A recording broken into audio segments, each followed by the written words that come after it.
কুড়াল চেনেন তো, বাঁশ কাটে গাছ কাটে।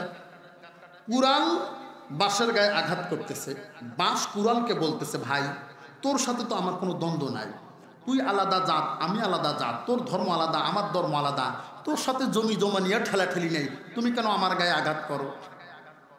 কুড়াল বলতেছে ভাই দোষ তো আমার না, দোষ কার? কুড়াল বাঁশকে বলতেছে ভাই তাকিয়ে দেখ আমার পেছনে যে ফোর্স করতেছে তোকে কাটার জন্য, ওটা তরি স্বজাতি ভাই বাঁশ। কথা বলে না? কুড়ালের পিছনে কে আছে? ওই বাঁশ যদি না থাকে, ওই বাঁশ যদি না থাকে কুড়ালের কি ক্ষমতা আছে বাঁশের একটা ছাল তোলে? কথা বলেন। ঠিক তেমনই 15 বছর ভারত কথা বলে নাই, আজকে ভারত কথা বলে বাংলাদেশের সীমান্তে হুমকি ধামকি দেয়, হ্যান করেঙ্গে ত্যান করেঙ্গে, লাঠি কে আন্দাজ মুগুর করেঙ্গে, 15 মিনিটের জন্য গেটটা খুলে দাও, ভারত আমরা দখল করে নেব। আমরা হিসাব মিলায় দেখছি ভারত নামক এই কুড়ালের পেছনে যারা আছে তারা হলো আমাদের দেশেই বসবাস করা সাবেক 15 বছর যারা স্বাধীনতা বলে চিল্লাইছে এই ধরনের বাস। কথা ঠিক আছে? এদের স্বাধীন হওয়ার 50 বছর অতিক্রম হয়ে গেল, আজ পর্যন্ত আমাদের দেশে হিন্দু মুসলিম সাম্প্রদায়িক দাঙ্গা কোনোদিনও লাগে নাই। রাজনৈতিক মারামারি বহু হয়েছে, কোনোদিন কি শুনেছেন হিন্দু মুসলিম মারামারি লাগে? হিন্দুরা মন্দির ভাঙছে আর মুসলমানরা মন্দির ভাঙছে আর হিন্দুরা মসজিদ ভাঙছে। এমন একটি শান্তিপ্রিয় রাষ্ট্রে আমরা বসবাস করতেছি, রোজা আর পূজা একসাথে হয়েছে, কোনোদিন মারামারি হয় নাই। মন্দির এবং মসজিদ একই জমিতে অবস্থিত, কোনোদিন হিন্দুরা বলে নাই মসজিদের আজান বন্ধ করে দাও, মসজিদে থাকা মুসল্লিরাও কোনোদিন বলে নাই মন্দিরের ঘণ্টা বন্ধ করে দাও। বরং তারা যেমন আমাদের মসজিদগুলো পাহারা দিয়েছে, আমরাও হিন্দুদের মন্দির পাহারা দিয়েছি, কোনো ক্ষতি হতে দেই না। এত সুন্দর সুখে শান্তিতে আমরা বসবাস করতেছি, পার্শ্ববর্তী দেশ ভারতের এটা সহ্য হচ্ছে না। 15টা বছর পুতুল বসিয়েছিল, আমরা দিতে পেরেছি এই জন্য ভালো ছিল, পুতুল বিদায় হয়ে গেছে, দেওয়া বন্ধ করে দিয়েছি, এখন আর বাংলাদেশ ভালো না। যাওয়ার সাথে সাথেই কতগুলো দ্বন্দ্ব লাগায়া দিল। যেই হিন্দুরা কোনোদিন মুসলমানদের বিরুদ্ধে অস্ত্র ধারণ করে নাই, গলা উঁচু করে কথা বলতে পারে নাই, চট্টগ্রামে সেই হিন্দুরাই ইসকনের নাম দিয়া মুসলমানের বিরুদ্ধে স্লোগান দিয়া সর্বপ্রথম মুসলমানদের বিরুদ্ধে অস্ত্র ধারণ করে আলিফ নামক আমার এক ভাইকে তারা শহীদ করে দিয়েছে। আমরা বুঝেছি বাংলাদেশের যৌথ বাহিনী তারা যখন ধরপাকড় শুরু করলো, 31 জনকে গ্রেপ্তার করলো, এর মধ্যে মাত্র 6 জন ছিল হিন্দু আর বাকি সবগুলোই ছিল সাবেক স্বৈরাচার সরকারের দোসর। তার মানে ওরা এখন হিন্দু? কথা বলে না, ওরা কি? আচ্ছা বলেন তো দেখি 1971 সালে এদেশের বিরুদ্ধে যারা অস্ত্র ধারণ করে পাকিস্তানের পক্ষাবলম্বন করেছিল ওরা কারা? রাজাকার। আর কথা বলি না, 1971 সালে এদেশের বিরুদ্ধে যারা অস্ত্র ধারণ করে পাকিস্তানের পক্ষাবলম্বন করেছিল তারা কারা? রাজাকার। ঠিক আছে তো কথা? ওরা আমাদের শত্রু, এ দেশের জাতীয় দুশ্মন। আমার কথা হলো 1971 সালে যদি এদেশের বিরুদ্ধে গিয়ে পাকিস্তানের পক্ষাবলম্বন করার কারণে যদি রাজাকার হয়, 2024-এ এসে এদেশের বিরুদ্ধে গিয়ে ভারতের পক্ষে যারা যাবে তারা কেন রাজাকার হবে না? ঠিক আছে কথা? আল্লাহ তাআলা রব্বুল আলামিন বলে শোনো, কেন তারা ভারতের পক্ষে যায়, কেন তারা হিন্দুদের পক্ষে যায়, কেন তারা বিধর্মীদের পক্ষে যায়, তার কারণটা শোনো, তার কারণটা আমার কাছ থেকে শুনে নাও। আল্লাহ তাআলা রব্বুল আলামিন বলেন আল্লাযীনা আমানু ইউকাতিলুনা ফি সাবিলিল্লাহ। আল্লাহ বলেন যারা ঈমানদার তারা দিন কায়েমের জন্য প্রচেষ্টা করবে, যুদ্ধ করবে, জিহাদ করবে, দিন কায়েমের আন্দোলন করবে। ওয়াল্লাযিনা কাফারু, আর যারা কাফের, আর যারা মুরতাদ এবং কাতিলুনা ফি সাবিলিত তাগুত, তারাই হিন্দুদের পক্ষে, তারাই ভারতের ইসকনের পক্ষে থাকবে। এবার বলেন, ভারতের পক্ষে, ইন্ডিয়ার পক্ষে, ইসকনের পক্ষে যারা ছিল তারা মোমেন না কাফের? কথা বলেন, কে বলেছে? ভারত উস্কানি দেয়, হিসাব মিলায়। ভারত হিসাব মিলায়। বিশাল ভূখণ্ড ভারত, বাংলাদেশ ছোট্ট একটা রাষ্ট্র। কিছুদিন আগে দেখলাম রিপাবলিক বাংলাতে হিসাব মিলাচ্ছে। বাংলাদেশের কতগুলো সৈন্য, ভারতের কতগুলো সৈন্য, বাংলাদেশের কতগুলো বিমান, ভারতের কতগুলো বিমান, বাংলাদেশের কতগুলো যুদ্ধ জাহাজ, ভারতের কতগুলো যুদ্ধ জাহাজ, বাংলাদেশের কতগুলো মিসাইল, ভারতের কতগুলো মিসাইল। তাদের এক নেতা শুভেন্দু অধিকারী বলেছে বাংলাদেশের সাথে যুদ্ধ করা লাগবে না, ওরা নাকি টিপ দিয়ে আমাদেরকে মেরে দেবে। আমি বলেছি, রে পাগলা, ইতিহাস পড়ো নাই? ইতিহাস যদি পড়তা তাহলে এমন কথা বলতা না। ওই টিপ দিয়ে মারার জন্য বাড়ি হামলা করেছিল এদেশের জনগণ, এমন পিটান পিটাইছে, একটা বিএসএফ আমরা পাঠাই নাই। সবগুলোকে মেরে ইট আর সিমেন্টের বস্তার সাথে বেঁধে ব্রহ্মপুত্র নদী দিয়ে ভাসিয়ে দিয়েছি। আমরা তো সেই জাতি, কথা বলে না, আমরা তো সেই জাতি, টিপ দেওয়া লাগবে না, গুলি করতে আসছিলি তাতেই পারস নাই। কথা বলে না। পৃথিবীর বুকে কোনো জাতি, কোনো গোষ্ঠী, কোনো দেশ ভাষার জন্য যুদ্ধ করে নাই। করেছে? পৃথিবীর ইতিহাসে কোনো জাতি, কোনো গোষ্ঠী ভাষার জন্য যুদ্ধ করে নাই। কেবলমাত্র, শুধুমাত্র আমরা করেছি। ঠিক না? যেই জাতি তার ভাষাকে ছাড় দেয় না, ওই জাতি তার দেশের 1 ইঞ্চি মাটি ছেড়ে দেবে। আপনারা ছেড়ে দিবেন? আমি বলি, রে পাগলা, তোমার দেশে 120 কোটি হিন্দু, আর আমার দেশে মাত্র 16 কোটি মুসলমান। ওদের ধারণা হলো 120 কোটি মানুষ যদি বাংলাদেশের উপর দিয়ে হেঁটে যায় তাহলে 16 কোটি মানুষ নাকি মরে যাবে, পায়ের তলে পিষ্ট হয়ে যাবে।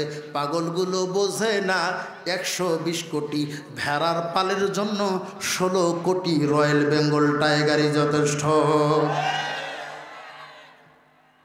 আলাইহিমুশ শাইতান فأنساهم ذكر الله أولئك حزب الشيطان। আল্লাহ তাআলা রব্বুল আলামিন বলেন, যারা আমার কোরআন থেকে মুখ ফিরিয়ে নেবে, পৃষ্ঠ প্রদর্শন করবে, শয়তান তাদের অন্তরে আসন গেড়ে বসে গেছে। শয়তান যার অন্তরের ভিতরে থাকবে, কোরআনের আলোচনা কি তার ভালো লাগবে?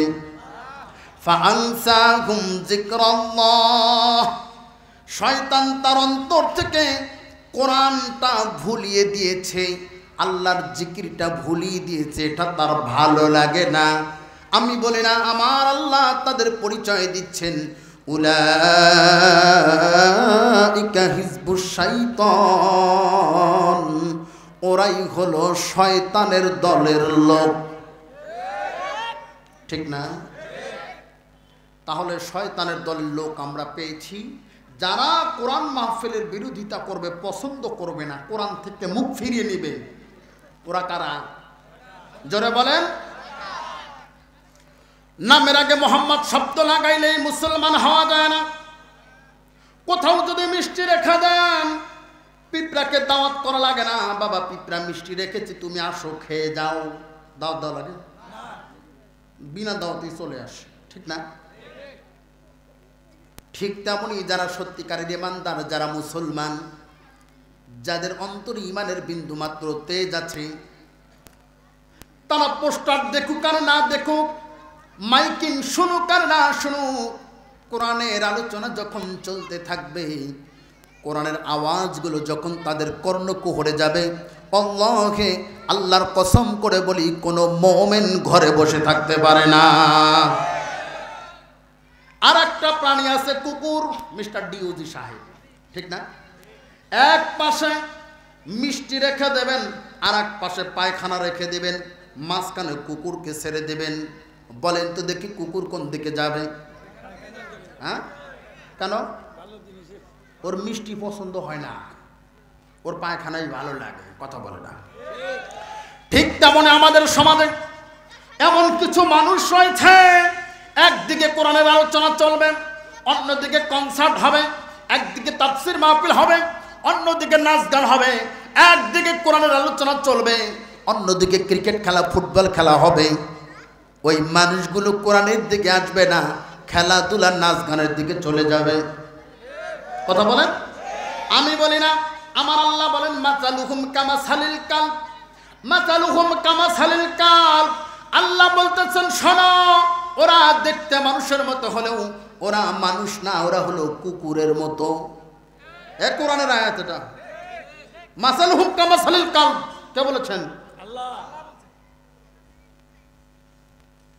এজন্য যারা কোরআন পছন্দ অপছন্দ করে পৃষ্ঠ প্রদর্শন করে, আল্লাহ বলতেছেন ওরা এই জন্য অপছন্দ করে, কুকুর যেমন মিষ্টি পেছনে রেখে পায়খানার দিকে চলে যায়, ঠিক তেমনি কুকুর রূপী মানুষগুলো কোরআন পেছনের দিকে রেখে সামনে নাচ গানের দিকে চলে যায়।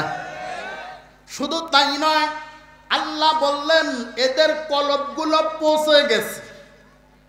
এদের কলবগুলো কি? পচে গেছে। দরাবাল্লাহু ফি কুলুবিহিম, আল্লাহ তাআলা রব্বুল আলামিন বলেন তাদের অন্তরগুলো পচে গেছে। আমি আল্লাহ তাআলা রব্বুল আলামিন তাদের অন্তরগুলো আরো পচিয়ে দিয়েছি। মহান রব কুরআনুল কারীমে বলেন ফি কুলুবিহিম মারাদুন, তাদের অন্তরগুলো রোগাক্রান্ত, পচা। ফাজাদাহুমুল্লাহু মারাদা, আমার আল্লাহ ওই রোগটাকে আরো বেশি বাড়ায়া দেয়। নাউজুবিল্লাহ বলেন। যত গান শুনবেন, যত নাচ গান, অশ্লীল সিনেমা দেখবেন, একক তো নামাজ তো পড়ে না, বুড়ো মানুষ পিঠটা কুজো হয়ে ধনুকের মতো হয়ে গেছে, কাশতে যায় পেছন দিয়ে বাতাস বাইর হয়, তবুও মসজিদে আসার খায় না। বাজারে চায়ের দোকানে যদি সিনেমা চালানো হয়, লক্ষ্য করে দেখবেন যুবকের চাইতে বুড়া মানুষগুলোই বেশি দেখে। হ্যাঁ, চায়ের দোকানদার বলতেও পারে না, যুবক খুঁজে পাওয়া যায় না, বুড়া মানুষগুলো সারাদিন বসে বসে সিনেমা দেখে। ঠিক না? আল্লাহ বলতেছেন ফি কুলুবিহিম মারাদুন, ও তো সিনেমা দেখবেই কেন, ওর অন্তর পচা। ফাজাদাহুমুল্লাহু মারাদা, আল্লাহ বলতেছেন যত সিনেমা দেখবে, নাচ দেখবে, গান শুনবে, খেলাধুলা দেখবে, ফাজাদাহুমুল্লাহু মারাদা, আমি আল্লাহ ওদের অন্তরের রোগ আরো বেশি বাড়ায়া দেই। কে বলেছেন? আল্লাহ তাআলা রব্বুল আলামিন বলেন ওয়ালাহুম আযাবুন আলীমুম বিমা কানু ইয়াকদিবুন, আমি আল্লাহ তাদের জন্য রেখে দিয়েছি ভয়ানক, নিকৃষ্ট, অপমানজনক শাস্তি। নাউজুবিল্লাহ বলবেন না? একটা এক্সাম্পল দিই। আমরা রুগী দেখতে যাই না, হুজুর মনে কিছু নিয়েন না, মনে করেন এই হুজুরের জন্য উনি অসুস্থ মানুষ, আল্লাহ তাকে সুস্থতা দান করতে। জাস্ট ফর এক্সাম্পল, আমি আপেল, কমলা, ফলের জুস এগুলো কিছু নিয়ে গেলাম, আমরা নিয়ে যাই তো, ওনার মুখে আপেল দেই, তাই ভালো লাগে না, কমলা দেই, ভালো লাগে না, ফলের জুস তিতা লাগে, ওই একটাও খাইতে পারতেছে না, নিচে রাইখা ওনার কাছ থেকে প্লেট সরাইতেও পারতেছি না, 2-4টা পোলা পান, মানে ওদের কাছে যাওয়ার আগে শেষ হয়ে যায়। আচ্ছা বলেন তো দেখি, দোষ কি ওই আপেল কমলার নাকি ওনার? কথা বলেন। আপেল কমলার স্বাদ আছে তো, ওনার মুখে নাই, তার মানে উনি অসুস্থ। তার মানে কি? উনি অসুস্থ। ঠিক তেমনি আপেল ভালো লাগে না, কমলা ভালো লাগে না, ভালো জিনিস ভালো লাগে না, বোঝা যায় লোকটা অসুস্থ। কথা কয় না?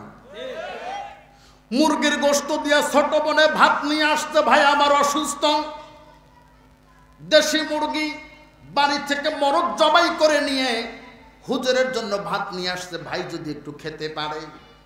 এক লোকমা মুখে দিয়েই বলে কি রান্না করছো, মোটেও ভালো হয় নাই। আসলে কি রান্না ভালো হয়নি নাকি উনি অসুস্থ? কথা বলেন। এতটুকু তো বুঝেছেন। ঠিক তেমনি কোরআনের কথা বলি ভালো লাগে না, ওটা অসুস্থ। কথা বলে না। ওনার আপেল ভালো লাগে না, এটা অসুস্থ। কোরআনের কথা বলি ওটা ভালো লাগে না, ওটা অসুস্থ। হাদিসের কথা বলি ভালো লাগে না, ওটা অসুস্থ। ইসলামী আন্দোলনের কথা বলি ওটা ভালো লাগে না, অসুস্থ। দিন কায়েমের কথা বলি ভালো লাগে না, ওটা হলো অসুস্থ। এমন অসুস্থ মানুষ আমাদের সমাজে আছে না নাই? এই অসুস্থ মানুষ, ওনার যেমন আপেল কমলা ভালো লাগে না, ঠিক তেমনি অন্তরে অসুস্থ হওয়া মানুষগুলো কোরআন হাদিস একটাও ভালো লাগে না। ঠিক আছে কথা? এরা মনে করে ঢাকা থেকে হুজুর আসে, কিসের ওয়াজ করে, শুধু রাজনীতি করে যায়। কথা কয় না। রাস্তার মুসি চেনেন তো? আচ্ছা বলেন তো, দেখ মুসির নজর কোন দিকে থাকে? আপনি কত বড় জজ ব্যারিস্টার, ওটা দেখার দরকার আছে? ওর দরকার জুতা। কি দরকার? ওর দরকার জুতা। ঠিক তেমনি আমাদের সমাজে কিছু মুসলিম মার্কা মুসলমান আছে, ও কোরআন হাদিস দেখেও না। কি বললো? ও শুধু দেখো ওর বিরুদ্ধে কোনটা গেছে, ওটা মুসি। কথা কয় না। ওটা কি? এমন মুসি মার্কা মানুষ আমাদের সমাজে আছে না নাই? সব ওষুধ কি মিষ্টি লাগে? হ্যাঁ, কিছু ওষুধ তিতা লাগে না? কতগুলো দিলে বমি বমি ভাব হয়। ওষুধ কি খারাপ?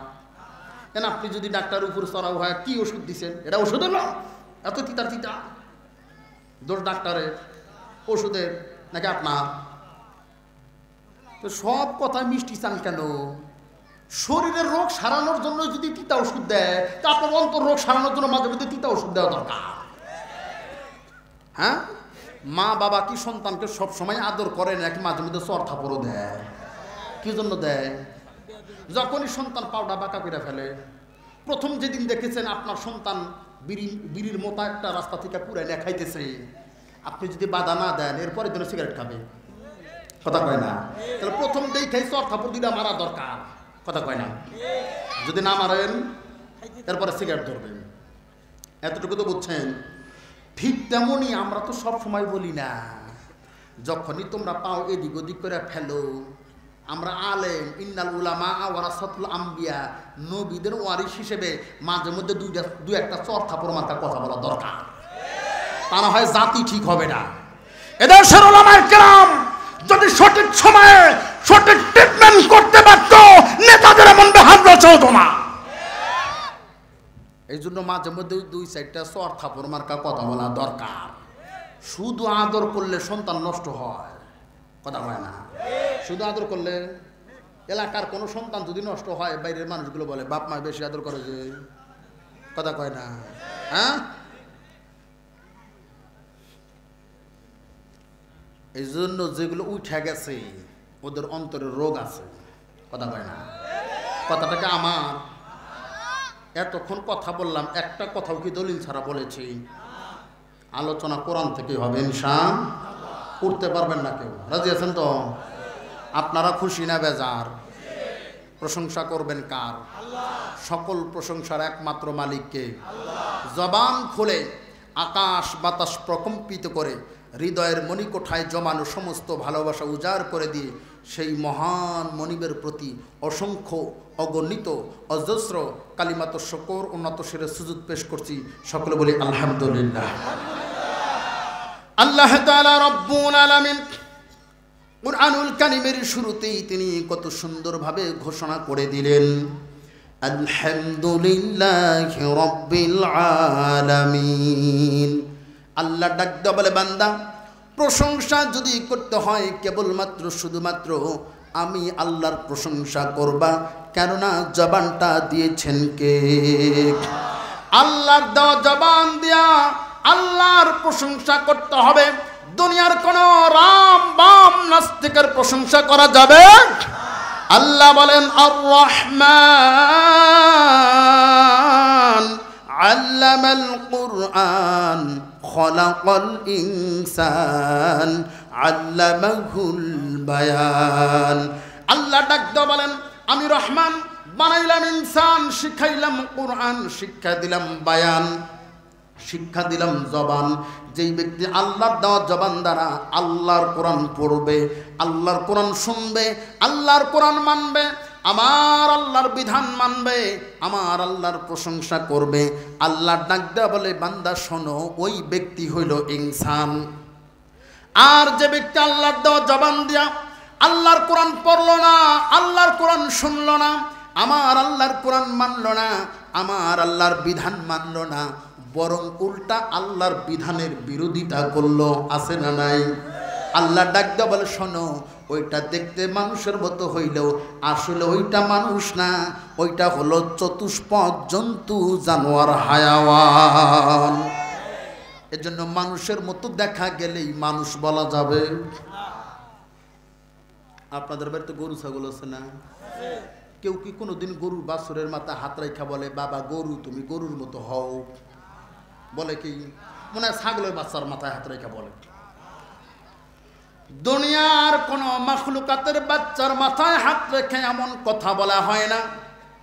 অথচ আপনার সন্তান আপনার স্ত্রী গর্ভেই জন্মগ্রহণ করেছে, কি সুন্দর ফুটফুটে নুরানি চেহারা, কত সুন্দর কোকিলের কণ্ঠে কথা বলে, আপনার সামনেই মাথায় হাত রেখে বলতেছি বাবা তুমি মানুষের মতো মানুষ হও। কথা বলে না? আচ্ছা আপনি ওটাকে কেন বলেন ও তো মানুষই, তাহলে নতুন করে আবার কেমন মানুষ হইতে বললেন? যদি প্রশ্ন করা হয় এমন কথা কেন বললেন, এই জন্য আমরা বলি ওটা দেখতে মানুষ, ওর বডিটা মানুষ, বাইরে ফ্রেমটা মানুষ, দেহটা মানুষ, ভিতরটা এখনো মানুষ হতে পারে নাই। তাহলে বোঝা যায় মানুষের মতো দেখা গেলেই মানুষ বলা। আল্লাহ বলতেছেন শোনো, ওদের পরিচয় আমি দিচ্ছি। 9 নম্বর পারা 13 নম্বর পৃষ্ঠা প্রথম আয়াত শেষাংশে আল্লাহ বলেন উলাইকা কাল আনআম। আল্লাহ বলতেছেন ওরা হলো চতুষ্পদ জন্তু, জানোয়ার।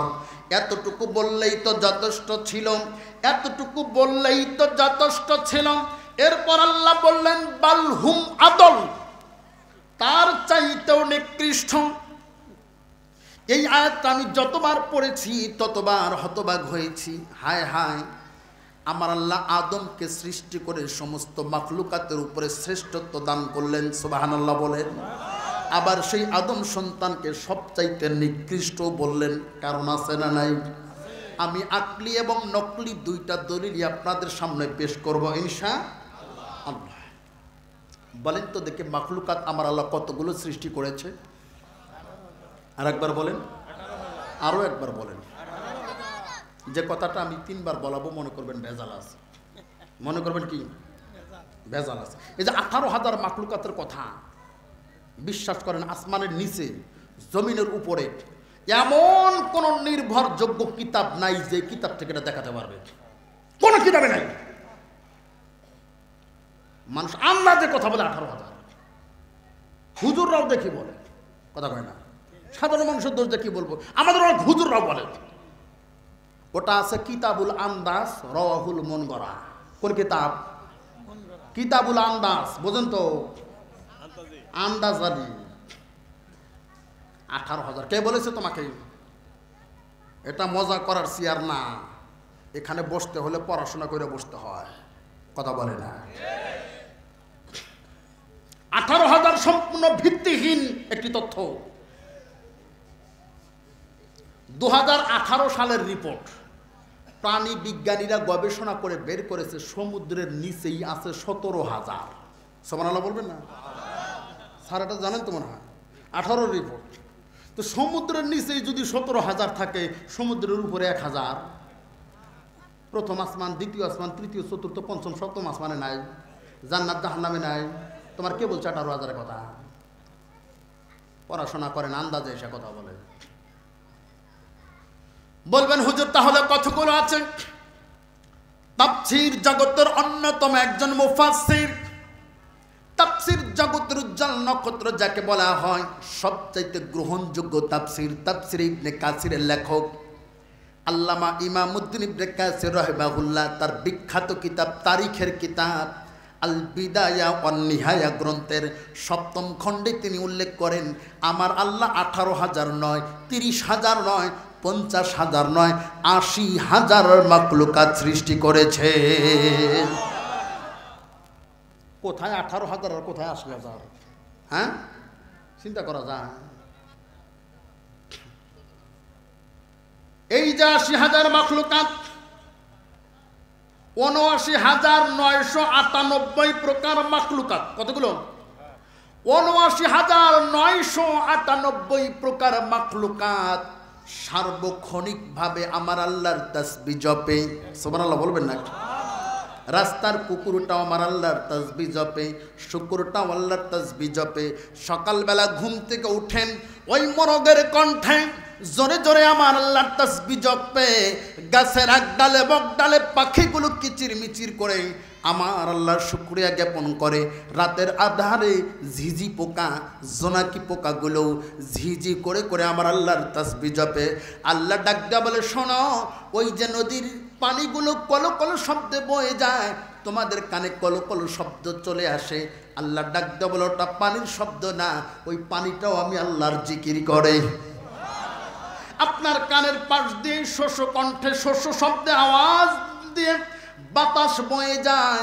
আল্লাহ ডাক দেয়া বলে, শোনো, ওটা বাতাসের আওয়াজ না, ওই বাতাসটাও আমি আল্লাহর জিকির করে। সুবহানাল্লাহ। আল্লাহ বলেন, ইউসাব্বিহু লিল্লাহি মা ফিস সামাওয়াতি ওয়া মা ফিল আরদ।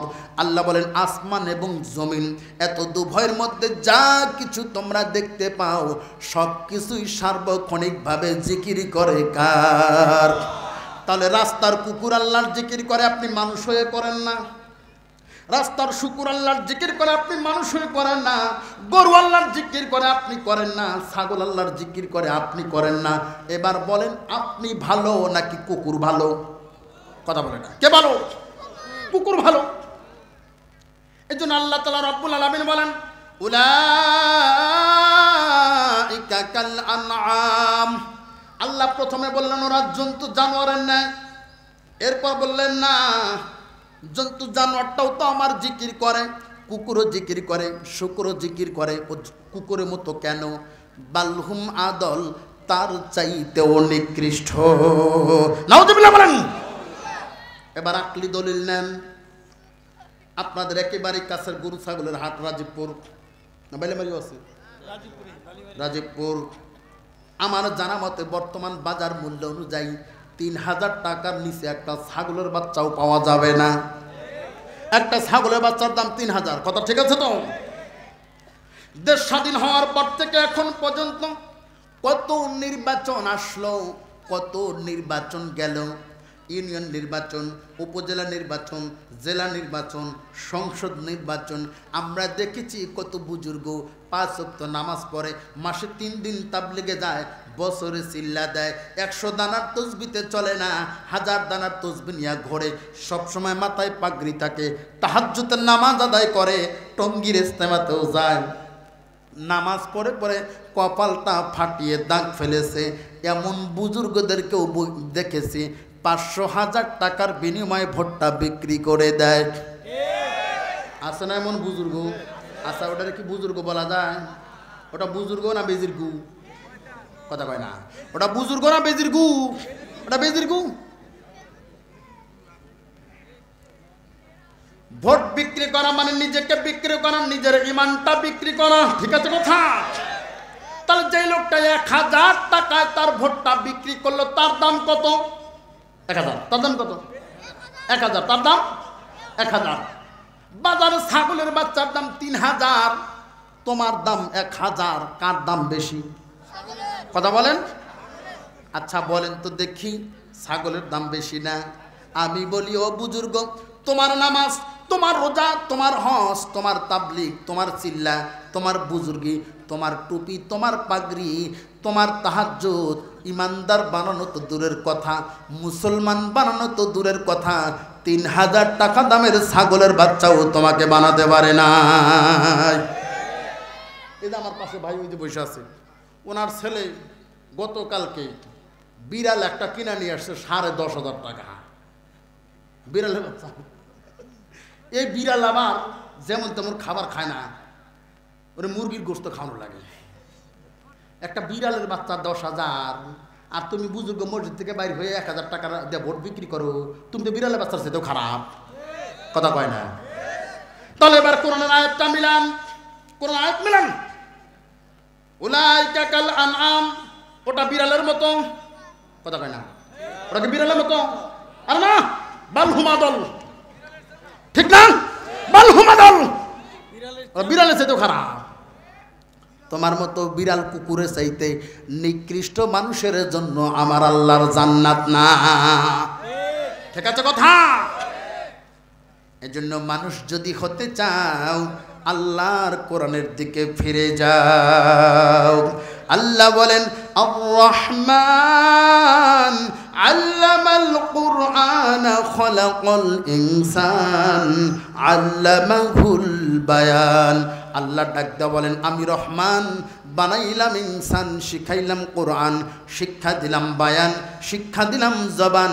যেই ব্যক্তি আমি আল্লাহর কোরআন দ্বারা, আমি আল্লাহর কোরআন পড়বে, আমি আল্লাহর জবান দ্বারা আমি আল্লাহর কোরআন পড়বে, আল্লাহর কোরআন শুনবে, আল্লাহর কোরআন মানবে, আল্লাহর বিধান মানবে, আল্লাহ তাআলা রব্বুল আলামিন বলেন ওই ব্যক্তি হলো ইনসান।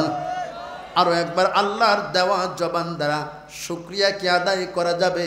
একবার বলা যাবে কি আলহামদুলিল্লাহ? আর কোনো ভূমিকা না, আসলে ভূমিকা আমি করিও না, মোটামুটি এক আয়াতে তাফসীর হয়ে গেছে। কথা কয় না? ঠিক না? আসলেই এই চেয়ারে বসে সময় নষ্ট করাটা আমার মোটেও পছন্দ না। যাই হোক, আজকে আলোচ্য বিষয় এদেশে নামাজ, রোজা, হজ, যাকাত, জান্নাত, জাহান্নাম, কবর, মৃত্যু, দোয়া, দরুদ, ফজিলত, পর্দা, এই আলোচনাগুলো বহু হয়েছে। যেই আলোচনাটা এখনো মানুষ করে নাই, অথচ আল্লাহ রাসূল ১,৫০০ বছর আগে করেছে, এখন সেই আলোচনাটা করা দরকার। ঠিক না? এজন্য বর্তমান সময় উপযোগী আমার রাসূলের দেওয়া ভবিষ্যৎবাণী অনুযায়ী এই সময় যেটা করা দরকার, এরকম একটি বিষয় আপনাদের জন্য আমি বাছাই করেছি। সেটি হলো বর্তমান সময়ে আলোচনা বেশি করা দরকার গাজওয়াতুল হিন্দের ব্যাপারে। কথা বলেন ঠিক নয় কি? মানুষ এই বিষয়টা নিয়ে এখন আলোচনা করতে চায় না, অথচ আল্লাহ রাসূলের দেওয়া ভবিষ্যৎবাণী এখন গাজওয়াতুল হিন্দ করা নাড়তেছে। আচ্ছা বলেন, রাসূল যেটা বলে গেছেন এটা যে সত্য, কোনো সন্দেহ আছে? রাসূল যেগুলো ভবিষ্যৎবাণী করে গেছেন প্রত্যেকটা ভবিষ্যৎবাণী সত্য, এতে কোনো সন্দেহ? যে বিশ্বাস করবে না তার ঈমান থাকবে না। ঠিক আছে কথা? আল্লাহ রাসূল সাল্লাল্লাহু আলাইহি ওয়াসাল্লাম আজ থেকে ১,৫০০ বছর আগে বলেছেন আমার উম্মতের মধ্যে 2টা দল থাকবে যারা আল্লাহর কাছে সবচাইতে পছন্দের। আল্লাহ তাআলা রব্বুল আলামিন তাদেরকে এত বেশি পছন্দ করেন যে আল্লাহ নিজ হাত দিয়ে তাদেরকে জাহান্নাম থেকে জান্নাতের বাসিন্দা বানিয়ে দেবেন। আন সাওবান রাদিয়াল্লাহু তাআলা আন قال رسول الله صلى الله عليه وسلم إصابة من أمتي أحرجهم الله من النار إصابة تج الهند وإصابة تكون مع عيسى بن مريم رواه الترمذي। হযরত সাওবান রাদিয়াল্লাহু তাআলা বলেন আল্লাহ রাসূল সাল্লাল্লাহু আলাইহি ওয়াসাল্লাম বললেন আমার উম্মতের মধ্যে এমন 2টি দল রয়েছে, ইসাবাতানে মিন উম্মতি, এমন 2টি দল রয়েছে আহরাজাহুমুল্লাহু মিনান নার, যাদেরকে আল্লাহ এত বেশি পছন্দ করে যে আমার আল্লাহ তাদেরকে জাহান্নাম থেকে বাঁচিয়ে জান্নাতের বাসিন্দা বানিয়ে দেবেন। সমস্ত সাহাবায়ে কেরামদের ধারণা হয়তোবা সেই দলের অন্তর্ভুক্ত আমরা হয়ে যাব, কারো ধারণা সেই দল হয়তোবা আনসার অথবা মুহাজির 2 দল হবে, কারো ধারণা হয়তোবা বদরি সাহাবী এবং উহুদের সাহাবায়ে কেরাম হবে, কারো ধারণা হয়তোবা যারা ফতে মক্কায় উপস্থিত ছিল তারা এবং হুদায়বিয়ার সন্ধিতে যারা উপস্থিত ছিল সেই সমস্ত সাহাবায়ে কেরাম থাকবে। আল্লাহ রাসূল সাল্লাল্লাহু আলাইহি ওয়াসাল্লাম বললেন, না শোনো, আজ থেকে ১৫০০ বছর পরে আমার উম্মতের মধ্যে এমন দুইটি দল আসবে যারা আমাকে কোনোদিন দেখে নাই, তবু আমার উপরে ঈমান এনে আল্লাহর জমিনে আল্লাহর দিন কায়েমের জন্য তাজ্জুল হিন্দি, হিন্দুস্তানের গাজওয়াতুল হিন্দে যারা মুসলমানের পক্ষে লম্বন করবে, আমার আল্লাহ বললেন, আল্লাহর রাসূল বললেন তারাই শ্রেষ্ঠ। সুবহান। বাংলাদেশ, ভারত, পাকিস্তান, নেপাল, ভুটান, এই কয়েকটি অঞ্চল মিলে হক এবং বাতিলের একটি যুদ্ধ হবে বলেছেন মুহাম্মদ সাল্লাল্লাহু আলাইহি ওয়াসাল্লাম। তার ইন্ধন আমরা অলরেডি পেয়ে যাচ্ছি। স্বাধীন হওয়ার পর থেকে ভারত আজ অব্দি বাংলাদেশের বিরুদ্ধে এতটা সোচ্চার হয় নাই এখন যতটা হচ্ছে, ঠিক না? বিশ্বাস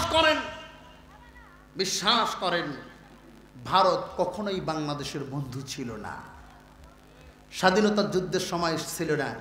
যারা মেজর ডালিমের লাইভটি তারা দেখেছেন তারা নিশ্চয়ই বুঝতে পেরেছেন এদেশটাকে ভারতের কাছে বিক্রি করে দেওয়ার একটি গভীর ষড়যন্ত্র হয়েছিল, ঠিক না? আর একটি দৃষ্টান্ত আপনাদেরকে দিই। ভারতের একটি প্রদেশ নাম হলো হায়দ্রাবাদ, জানেন তো? বাংলাদেশের মতো হায়দ্রাবাদও এক সময় একটি স্বাধীন রাষ্ট্র ছিল। ওই রাষ্ট্রের যিনি রাষ্ট্রনায়ক ছিল তিনি তৎকালীন সময় ভারতের হিন্দু দাদার সাথে চুক্তি করে আজীবন ক্ষমতায় থেকে হায়দ্রাবাদকে ভারতের কাছে বিক্রি করে দিয়েছিল। এদেশেও ঠিক চেয়েছিল এরকম একটি কাজ করার জন্য, ঠিক না? ভারত যে আমাদের বন্ধু না তার জ্বলন্ত একটি প্রমাণ আপনারা বলবেন কেন? বন্ধুই যদি হতো ২০০১ সালে, এই তো পাশেই বড়াই বাড়ি, কথা বলে না? ২০০১ সালে পাশেই বড়াই বাড়িতে দখল করার জন্য হামলা করেছিল চোরের মতো, কথা বলে না? ঠিক নয় কি? ওরা ভেবেছিল যারা স্বাধীনতা যুদ্ধে ছিল তারা তো এখন নাই, মনে হয় বাঙালিরা এখন ফরমালিন খেয়ে দুর্বল হয়ে গেছে। বুকের পাটা যদি থাকতো দিনের বেলায় আসতি, কথা বলে না? বুকের পাটা যদি থাকতো দিনের বেলায় আসতি। ২০০১ সালে ওরা এখানে হামলা করেছিল। এখন আমাদের বিরুদ্ধে কথা বলে কেন? তার একটা জ্বলন্ত প্রমাণ আপনাদেরকে দেই। কুড়াল চেনেন তো? বাঁশ কাটে, গাছ কাটে। কুড়াল বাঁশের গায়ে আঘাত করতেছে, বাঁশ কুড়ালকে বলতেছে, ভাই তোর সাথে তো আমার কোনো দ্বন্দ্ব নাই, তুই আলাদা জাত, আমি আলাদা জাত, তোর ধর্ম আলাদা, আমার ধর্ম আলাদা, তোর সাথে জমি জমা নিয়ে ঠেলাঠেলি নেই, তুমি কেন আমার গায়ে আঘাত করো? কুড়াল বলতেছে, ভাই দোষ তো আমার না, দোষ কার? কুড়াল বাঁশকে বলতেছে, ভাই তাকিয়ে দেখ আমার পেছনে যে ফোর্স করতেছে তোকে কাটার জন্য, ওটা তরি স্বজাতি ভাই বাঁশ, কথা বলে না? কুড়ালের পিছনে কে আছে? ওই বাঁশ যদি না থাকে, ওই বাঁশ যদি না থাকে কুড়ালের কি ক্ষমতা আছে বাঁশের একটা ছাল তোলে? কথা বলেন? ঠিক তেমনই ১৫ বছর ভারত কথা বলে নাই, আজকে ভারত কথা বলে বাংলাদেশের সীমান্তে হুমকি ধামকি দেয়, হ্যান করেঙ্গে ত্যান করেঙ্গে, লাঠি কে আন্দাজ মুগুর করেঙ্গে, ১৫ মিনিটের জন্য গেটটা খুলে দাও, ভারত আমরা দখল করে নেব। আমরা হিসাব মিলায় দেখছি ভারত নামক এই কুড়ালের পেছনে যারা আছে তারা হলো আমাদের দেশেই বসবাস করা সাবেক ১৫ বছর যারা স্বাধীনতা বলে চিল্লাইছে এই ধরনের বাস। কথা ঠিক আছে? এদের স্বাধীন হওয়ার ৫০ বছর অতিক্রম হয়ে গেল, আজ পর্যন্ত আমাদের দেশে হিন্দু মুসলিম সাম্প্রদায়িক দাঙ্গা কোনোদিনও লাগে নাই। রাজনৈতিক মারামারি বহু হয়েছে, কোনোদিন কি শুনেছেন হিন্দু মুসলিম মারামারি লাগে? হিন্দুরা মন্দির ভাঙছে আর মুসলমানরা মন্দির ভাঙছে আর হিন্দুরা মসজিদ ভাঙছে। এমন একটি শান্তিপ্রিয় রাষ্ট্রে আমরা বসবাস করতেছি, রোজা আর পূজা একসাথে হয়েছে, কোনোদিন মারামারি হয় নাই। মন্দির এবং মসজিদ একই জমিতে অবস্থিত, কোনোদিন হিন্দুরা বলে নাই মসজিদের আজান বন্ধ করে দাও। মসজিদে থাকা মুসল্লিরাও কোনোদিন বলে নাই মন্দিরের ঘন্টা বন্ধ করে দাও। বরং তারা যেমন আমাদের মসজিদগুলো পাহারা দিয়েছে, আমরাও হিন্দুদের মন্দির পাহারা দিয়েছি, কোনো ক্ষতি হতে দেই না। এত সুন্দর সুখে শান্তিতে আমরা বসবাস করতেছি, পার্শ্ববর্তী দেশ ভারতের এটা সহ্য হচ্ছে না। 15টা বছর পুতুল বসিয়েছিল, আমরা দিতে পেরেছি, এই জন্য ভালো ছিল। পুতুল বিদায় হয়ে গেছে, দেওয়া বন্ধ করে দিয়েছি, এখন আর বাংলাদেশ ভালো না। যাওয়ার সাথে সাথেই কতগুলো দ্বন্দ্ব লাগায়া দিল। যেই হিন্দুরা কোনোদিন মুসলমানদের বিরুদ্ধে অস্ত্র ধারণ করে নাই, গলা উঁচু করে কথা বলতে পারে নাই, চট্টগ্রামে সেই হিন্দুরাই ইসকনের নাম দিয়া মুসলমানের বিরুদ্ধে স্লোগান দিয়া সর্বপ্রথম মুসলমানদের বিরুদ্ধে অস্ত্র ধারণ করে আলিফ নামক আমার এক ভাইকে তারা শহীদ করে দিয়েছে। আমরা বুঝেছি বাংলাদেশের যৌথ বাহিনী তারা যখন ধরপাকড় শুরু করলো, 31 জনকে গ্রেপ্তার করলো, এর মধ্যে মাত্র 6 জন ছিল হিন্দু, আর বাকি সবগুলোই ছিল সাবেক স্বৈরাচার সরকারের দোসর। তার মানে ওরা এখন হিন্দু, কথা বলে না, ওরা কি? আচ্ছা বলেন তো দেখি 1971 সালে এদেশের বিরুদ্ধে যারা অস্ত্র ধারণ করে পাকিস্তানের পক্ষাবলম্বন করেছিল, ওরা কারা? রাজাকার। আর কথা বলি না, 1971 সালে এদেশের বিরুদ্ধে যারা অস্ত্র ধারণ করে পাকিস্তানের পক্ষাবলম্বন করেছিল, তারা কারা? রাজাকার। ঠিক আছে তো কথা? ওরা আমাদের শত্রু, এদেশের জাতীয় দুশ্মন। আমার কথা হলো 1971 সালে যদি এদেশের বিরুদ্ধে গিয়ে পাকিস্তানের পক্ষাবলম্বন করার কারণে যদি রাজাকার হয়, 2024-এ এসে এদেশের বিরুদ্ধে গিয়ে ভারতের পক্ষে যারা যাবে তারা কেন রাজাকার হবে না? ঠিক আছে কথা? আল্লাহ তাআলা রব্বুল আলামিন বলে, শোনো, কেন তারা ভারতের পক্ষে যায়, কেন তারা হিন্দুদের পক্ষে যায়, কেন তারা বিধর্মীদের পক্ষে যায়, তার কারণটা শোনো, তার কারণটা আমার কাছ থেকে শুনে নাও। আল্লাহ তাআলা রব্বুল আলামিন বলেন, আল্লাযীনা আমানু ইউকাতিলুনা ফি সাবিলিল্লাহ। আল্লাহ বলেন, যারা ঈমানদার তারা দিন কায়েমের জন্য প্রচেষ্টা করবে, যুদ্ধ করবে, জিহাদ করবে, দিন কায়েমের আন্দোলন করবে। ওয়াল্লাযীনা কাফারু, আর যারা কাফের, আর যারা মুরতাদ, এবং কাতিলুনা ফি সাবিলিত তাগুত, তারাই হিন্দুদের পক্ষে, তারাই ভারতের ইসকনের পক্ষে থাকবে। এবার বলেন, ভারতের পক্ষে, ইন্ডিয়ার পক্ষে, ইসকনের পক্ষে যারা ছিল তারা মোমেন না কাফের? কথা বলেন, কে বলেছে? ভারত উস্কানি দেয়, হিসাব মিলায়। ভারত হিসাব মিলায়। বিশাল ভূখণ্ড ভারত, বাংলাদেশ ছোট্ট একটা রাষ্ট্র।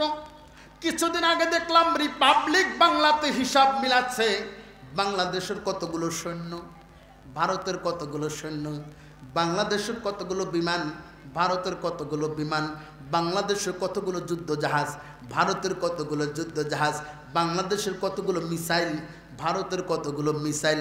তাদের এক নেতা শুভেন্দু অধিকারী বলেছে বাংলাদেশের সাথে যুদ্ধ করা লাগবে না, ওরা নাকি টিপ দিয়ে আমাদেরকে মেরে দেবে। আমি বলেছি, রে পাগলা, ইতিহাস পড়ো নাই?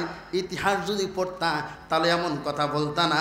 ওই টিপ দিয়ে মারার জন্য বড়াইবাড়ি হামলা করেছিলা, এদেশের জনগণ এমন পিটাইছে, একটা বিএসএফ আমরা পাঠাই নাই, সবগুলোকে মেরে ইট আর সিমেন্টের বস্তার সাথে বেঁধে ব্রহ্মপুত্র নদী দিয়ে ভাসিয়ে দিয়েছি। আমরা তো সেই জাতি, কথা বলে না, আমরা তো সেই জাতি, টিপ দেওয়া লাগবে না, গুলি করতে আসছিলি তাতেই পারস নাই, কথা বলে না। পৃথিবীর বুকে কোন জাতি কোনো জাতি, কোনো গোষ্ঠী, কোনো দেশ ভাষার জন্য যুদ্ধ করে নাই। করেছে? পৃথিবীর ইতিহাসে কোনো জাতি, কোনো গোষ্ঠী ভাষার জন্য যুদ্ধ করে নাই, কেবলমাত্র শুধুমাত্র আমরা করেছি। ঠিক না? যেই জাতি তার ভাষাকে ছাড় দেয় না, ওই জাতি তার দেশের 1 ইঞ্চি মাটি ছেড়ে দেবে। আপনারা ছেড়ে দেবেন? আমি বলি রে পাগলা, তোমার দেশে 120 কোটি হিন্দু আর আমার দেশে মাত্র 16 কোটি মুসলমান। ওদের ধারণা হলো 120 কোটি মানুষ যদি বাংলাদেশের উপর দিয়ে হেঁটে যায় তাহলে 16 কোটি মানুষ নাকি মরে যাবে, পায়ের তলে পৃষ্ঠ হয়ে যাবে। পাগলগুলো বোঝে না 120 কোটি ভেড়ার পালের জন্য 16 কোটি রয়্যাল বেঙ্গল টাইগারই যথেষ্ট। পাকিস্তানের প্রিয় খাবার রুটি আর গোশত, বাংলাদেশের প্রিয় খাবার গরুর গোশত। অনুষ্ঠান যেটাই করেন না কেন, যত আয়োজনই করেন না কেন, গরুর গোশত না হলে জমেই না। ঠিক? আপনি যত খাবারই করেন না কেন, গরু গোশত ছাড়া কোনো অনুষ্ঠান জমে। ইন্ডিয়ার পছন্দের খাবার হলো গরু গোবর। ওরা গরু গোবর দিয়ে বিস্কুট বানায়, গরু গোবর দিয়ে কেক বানায়, উন্নত মানের কেক। এগুলো আবার বিদেশে সাপ্লাইও করে। করোনার সময় আমরা দিছি ফাইজার ভ্যাকসিন, আর ওরা খাইছে গরুর মদ। আপনারা কি বলেন? গরু সোনা। ওদের সাধুরা বলছে করোনার সবচেয়ে ভালো ভ্যাকসিন হচ্ছে গরু সোনা। এই গত 10 দিন আগের কথা, এক সাধুর কথা, অতিরিক্ত গরু প্রস্রাব পান করার কারণে 32 জন হাসপাতালে। আচ্ছা বলেন তো দেখি, আমরা খাই গরুর কলিজা, ওরা খায় গরুর প্রস্রাব। গরু প্রস্রাব খাওয়া মানুষ কোনদিন গরুর কলিজা খাওয়া মানুষের সাথে যুদ্ধ করতে পারে? তার মানে অবস্থাটা এমন না জঙ্গলের খরগোশ বাঘের বিরুদ্ধে যুদ্ধ ঘোষণা করে। কথা কয় না? আইসা দেখিস এদেশের 1 ইঞ্চি মাটিও আমরা ছাড় দেব না। রাজি আছেন তো ইনশাআল্লাহ? নামাজ, রোজা, হজ, যাকাতের বয়ান বহু করা হয়েছে। এদেশের মানুষকে এখন জিহাদের বয়ান শোনানো দরকার। এখন শুধু ঈমান না, অস্তিত্ব রক্ষার আলোচনা করা দরকার। আমাদের অস্তিত্ব ধরে টান দিয়েছে তারা। আপনারা জানেন না, চাপাই নবাবগঞ্জ বর্ডারে গত 5 দিন যাবত উত্তেজনা চলতেছিল। গত 3 দিন আগে সেখানে বন্দুকযুদ্ধ হয়েছে। আন্তর্জাতিক সীমা লঙ্ঘন করে 2 কিলোমিটার ভিতরে তারা কাঁটাতার দিয়েছিল। আপনারা জানেনও না? এই যে পাশে যে মানকার চর দেখেন, এ মানকার চর ভারতের না, এটা আমাদের। কলকাতার অর্ধেকাংশ আমাদের। আসাম ইন্ডিয়ার কখনো ছিল না। 1947 সালের ম্যাপ অনুযায়ী আসাম আমাদের। এদেশের 1200 কিলোমিটার জায়গা ইন্ডিয়া দখল করে নিয়েছে। এখন যেটা আছে এটাও তারা দখল করতে চায়। কথা বলে না? এদেশের জনগণ ভাষাকেই ছাড় দেয় নাই। এদেশের 1 ইঞ্চি মাটি আপনারা ছাড় দেবেন? কথা বলেন দেব আমরা? আমাদের গায়ে 1 ফোঁটা রক্ত বিন্দু থাকতে এদেশের 1 ইঞ্চি মাটিকে আমরা ছাড় দেব না ইনশাআল্লাহ। ইঞ্চি মাটি সোনার চাইতে খাঁটি, নগদ রক্ত দিয়ে কেনা। শত্রু বাহানাদার একটি কণাও তার কেড়ে নিতে কেউ পারবে না। রঙের তুলিতে আকাশ সবুজের ছায়া ঢাকা, সুজলা সুফলা পরিপাটি। লক্ষ শহীদ গাজী রেখেছে জীবন বাজি, করেছে স্বাধীন এই মাটি। বাংলাদেশ আমার বাংলাদেশ, তোমার বাংলাদেশ সবার প্রাণ। ধন্য ধন্য আমি সবার চাইতে দামি বাংলা মাটির সন্তান। বাংলাদেশ আমার বাংলাদেশ, তোমার বাংলাদেশ খোদার দান। সোনার জন্মভূমি, তোমার জন্য আমি জীবন দিয়েছি কোরবান। ঠিক না? চারদিকে দুশ্মন, ভেঙো না মন, সাহস জমিয়ে রাখো বুকে। ইমান জিন্দা করে জিহাদের হুঙ্কারে পরাজিত করো শত্রুকে। চারদিকে গাদ্দার ভিনদেশি তাবেদার, সজাগ দৃষ্টি রাখো সবে। সকল মীর জাফর বিদেশি গোলাম চর রুখতে তাদের আজ হবে। বাংলাদেশ আমার বাংলাদেশ তোমার বাংলাদেশ খোদার দান, সোনার জন্মভূমি তোমার জন্য আমি জীবন দিয়েছি কোরবান। বাংলাদেশ আমার বাংলাদেশ তোমার বাংলাদেশ সবার প্রাণ, ধন্য ধন্য আমি সবার চাইতে দামি বাংলা মাটির সন্তান। ঠিক না? আল্লাহ রাসূল বলেছেন, হাদিস শোনাচ্ছেন, রাইসুল মুহাদ্দিসিন হযরত আবু হুরায়রা রাদিয়াল্লাহু তাআলা আনহু বলেন, ওয়া'আদানা রাসূলুল্লাহি সাল্লাল্লাহু আলাইহি ওয়াসাল্লাম গাজওয়াতুল হিন্দ। আল্লাহ রাসূল সাল্লাল্লাহু আলাইহি ওয়াসাল্লাম আমাদের কাছে প্রতিশ্রুতি নিয়েছেন গাজওয়াতুল হিন্দের ব্যাপারে। সুবহানাল্লাহ।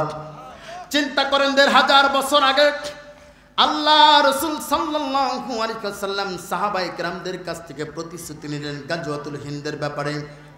হযরত আবু হুরায়রা রাদিয়াল্লাহু তাআলা আনহু বর্ণনা করেন, ফাইন আদরাকতুহা, আমি যদি গাজওয়াতুল হিন্দ পাই, উনফিকু ফিহা নাফসি ওয়া মালিক, আমি আবু হুরায়রা রাদিয়াল্লাহু তাআলা গাজওয়াতুল হিন্দে আমার জান এবং মাল দুইটাই বিলীন করে দেব। সুবহানাল্লাহ। আজ থেকে ১৫০০ বছর আগে আমার রাসূল সাল্লাল্লাহু আলাইহি ওয়াসাল্লামের প্রিয় সাহাবী আবু হুরায়রা রাদিয়াল্লাহু তাআলা আনহু যদি গাজওয়াতুল হিন্দের ব্যাপারে প্রস্তুতি নিতে পারে, আপনারা কি ১৫০০ বছর পর নিতে পারবেন না? কথা বলেন। আল্লাহ তাআলা রব্বুল আলামিন বলতেছে, আমার বান্দারা চিন্তা করো না, ওয়ালা তাহিনু ওয়ালা তাহজানু ওয়া আনতুমুল আ'লাউনা ইন কুনতুম মুমিনিন। আল্লাহ বলতেছেন, আমার বান্দারা চিন্তা করো না, ভয় পেও না, দুর্বল হও না। ওরা যত শক্তিশালী হোক, ওদের সংখ্যা যত বেশি হোক, তোমরা তো বিজয় লাভ করবা, এই গ্যারান্টি দিয়েছেন কে? মুসলমানেরা কখনো অস্ত্র দিয়ে যুদ্ধ করে না, মুসলমানেরা তীর ধনুক বল্লম বর্ষা দিয়ে যুদ্ধ করে না। মুসলমানেরা যেটা দিয়ে যুদ্ধ করে সেটা কি? কথা বলেন, সেটা কি? অতএব ইমানের হুঙ্কার দিয়ে সামনে আসবেন, আপনাকে বিজয় দেবেন কে? আল্লাহ বলেন, ইয়ানসুরকুমুল্লাহু ফালা গালিবা লাকুম, ইয়ানসুরকুমুল্লাহু ফালা গালিবা লাকুম। আমি আল্লাহ যাদেরকে সাহায্য করি, দুনিয়ার কারো ক্ষমতা নাই, দুনিয়ার কারো ক্ষমতা নাই যে তাদেরকে পরাস্ত করতে পারেন। আল্লাহ ডাক দিয়ে বলে, শোনো শোনো, ওয়ালাকাদ নাসারাকুমুল্লাহু বিবাদরি ওয়া আনতুম আদিল্লাহ। কেন ভয় পাও? কেন ভয় পাও? পাগলগুলো জানে না মুসলমানেরা যুদ্ধে জয়লাভ করেছে ইমান দিয়া। কথা বলেন ঠিক কিনা? আল্লাহ বলতেছেন, সাহস যোগাচ্ছেন, ওয়ালাকাদ নাসারাকুমুল্লাহু বিবাদরিন, আমি আল্লাহ তোমাদের সাহায্য করেছি বদর যুদ্ধে। ওয়া আনতুম আজিল্লাহ, যেই যুদ্ধে তোমরা ছিলে একেবারেই স্বল্প সংখ্যক মানুষ। একবার চিন্তা করেন, আল্লাহ রাসূল সাল্লাল্লাহু আলাইহি ওয়াসাল্লাম মাত্র ৩১৩ জন মুজাহিদদেরকে নিয়ে কতজন? মাত্র ৩১৩ জন মুজাহিদ। ৮০ জন হলো মুহাজির আর বাকিগুলো হলো আনসার। আল্লাহ রাসূল সাল্লাল্লাহু আলাইহি ওয়াসাল্লাম তাদেরকে নিয়ে জিহাদের ময়দানে উপস্থিত হলেন। ৩১৩ জন সৈন্যের জন্য মাত্র তরবারি হলো ৮টা। কয়টা? মাত্র ৮টা তরবারি, ৬টা ঘোড়া, ২টা ঘোড়া, ৬টা বর্ম, সামান্য কিছু তীর ধনুক। একবার কল্পনা করেন তো দেখি, ৩১৩ জন সৈন্য নিয়ে ৮টা তরবারি দিয়ে কি যুদ্ধ করা যায়? এটা পাগলামি না? কথা বলে না? আমাদের দৃষ্টি থেকে এটা পাগলামি। অপরদিকে কাফেরদের সংখ্যা ছিল ১,০০০ অথবা তার চাইতেও বেশি। তারা ছিল সশস্ত্র, কোনো কিছুর অভাব তাদের ছিল না। আল্লাহ রাসূল সাল্লাল্লাহু আলাইহি ওয়াসাল্লাম ৩১৩ জন নিরস্ত্র মুজাহিদদেরকে নিয়ে বদরের প্রান্তরে উপস্থিত হলেন। আবু জেহেল তার সৈন্যবাহিনী নিয়ে আগেই বদরের প্রান্তরে উপস্থিত ছিল। বদরের প্রান্তরে যেই জায়গাটা সমতল, সমান, শক্ত মাটি, ভালো মাটি, আবু জেহেল ওই জায়গাতে আগে উপস্থিত হলেন। আল্লাহ রাসূল সাল্লাল্লাহু আলাইহি ওয়াসাল্লাম ভালো জায়গা পেলেন না, ৩১৩ জন নিরস্ত্র মুজাহিদদেরকে নিয়ে বালুর উপরে একটা তাঁবু গাড়লেন। ভৌগোলিক দিক বিবেচনা করলে মুসলমানদের অবস্থা খুব একটা ভালো ছিল না, কাফেরদের অবস্থান ছিল ভালো, ঠিক না? কাফেররা ছিল ভালো মাটিতে আর মুসলমানরা ছিল বালু মাটিতে। ভালো মাটিতে দৌড়ানো যায়, বালিতে দৌড়ানো যায় না। রাত্রি যখন গভীর হয়ে যায়, সারা দুনিয়ার মানুষগুলো ঘুমিয়ে যায়, নীরব নিস্তব্ধ হয়ে যায়, পশু পাখিগুলো আর আওয়াজ করে না। আমার রাসূল সাল্লাল্লাহু আলাইহি ওয়াসাল্লাম ঘুমান না। গভীর রজনীতে আমার রাসূল সাল্লাল্লাহু আলাইহি ওয়াসাল্লাম সিজদায় পড়ে গেলেন। সিজদা থেকে উঠে মাথা হাত দুখানা আসমানের দিকে তুললেন, বাড়ালেন। সিদ্দিক আকবর আবু বকর সিদ্দিক রাদিয়াল্লাহু তাআলা বলেন, আমি লক্ষ্য করে তাকায় দেখলাম আবার রাসূল সাল্লাল্লাহু আলাইহি ওয়াসাল্লাম হাত উঠাতে উঠাতে মাথার উপর পর্যন্ত উঠালেন। রাসূলের গায়ে একটি চাদর ছিল, চাদরটা পড়ে যাচ্ছিল। আবু বকর বলেন, একবার না দুইবার না, আমি আবু বকর তিনবার চাদরটা রাসূলের গায়ে জড়িয়ে দিয়েছি। অতঃপর আল্লাহ রাসূল সাল্লাল্লাহু আলাইহি ওয়াসাল্লামের হাত জড়িয়ে ধরলাম। ইয়া রাসূলুল্লাহ, ইয়া হাবিবাল্লাহ, আর কাঁদবেন না, আর কাঁদবেন না। আমার বিশ্বাস বিজয় আল্লাহ আমাদেরকেই দিবেন। সুবহানাল্লাহ।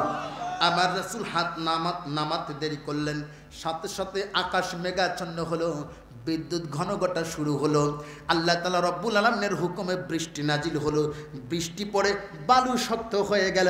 আর কাফের মুশরিকরা যেই ভালো মাটিতে, শক্ত মাটিতে ছিল, ওই জায়গাটা কাদা মাটি হয়ে গেল। আল্লাহু আকবার। তার মানে প্রথম বিজয়।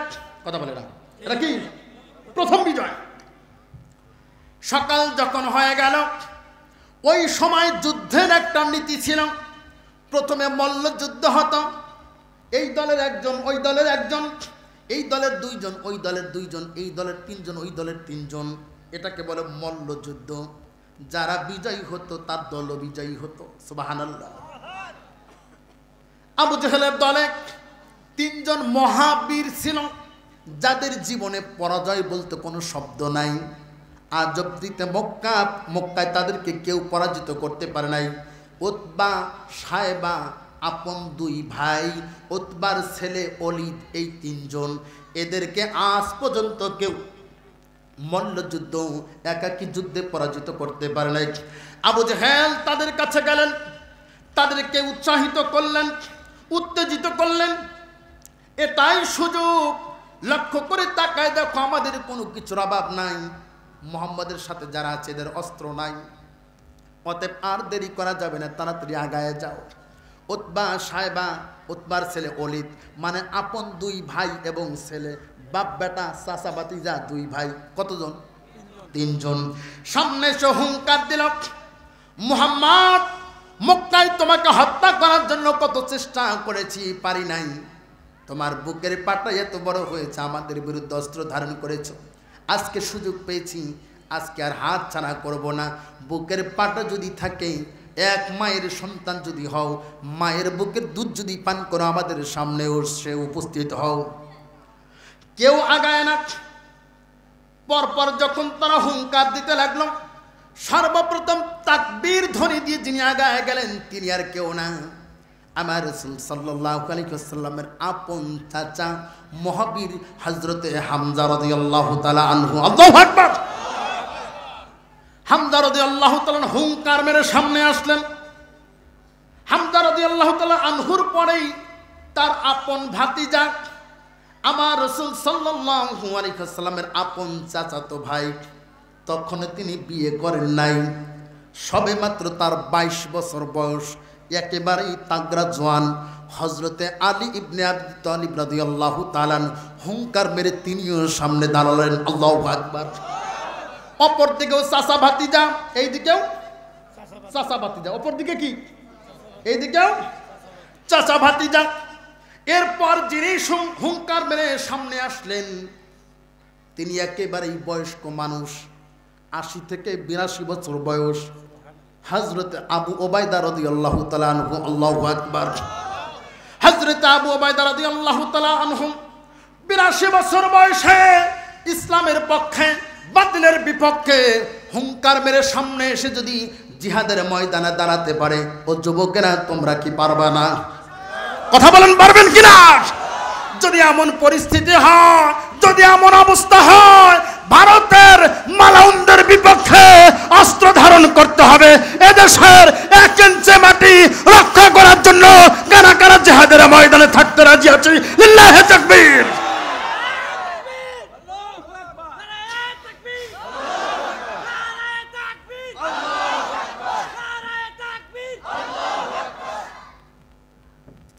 আবু উবাইদা রাদিয়াল্লাহু তাআলা আনহু হুঙ্কার মেরে সামনে আসলেন।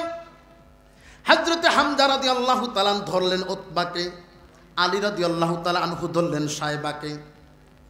সবচাইতে বয়স্ক মানুষ আবু উবাইদা রাদিয়াল্লাহু তাআলা আনহু, তিনি ধরলেন ওলীদকে। ওলীদের বয়স কম। তুমুল বেগে যুদ্ধ চলতেছে, কেউ হার মানে না।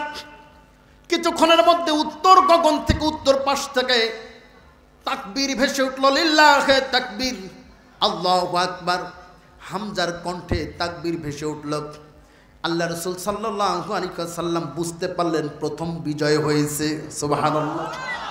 হামজার তরবারির আঘাতে এমন জনে তরবারি আঘাত করেছে, হামজার তরবারির আঘাতে ওলীদের উতবার দেহ থেকে কাল্লাটা টোটালি কমপ্লিটলি আলাদা হয়ে গেছে। মাঝখানে ছিল হযরত আলী রাদিয়াল্লাহু তাআলা আনহু এবং সায়বা। মুহূর্তের মধ্যে হযরত আলীর কণ্ঠে তাকবীর ভেসে উঠল।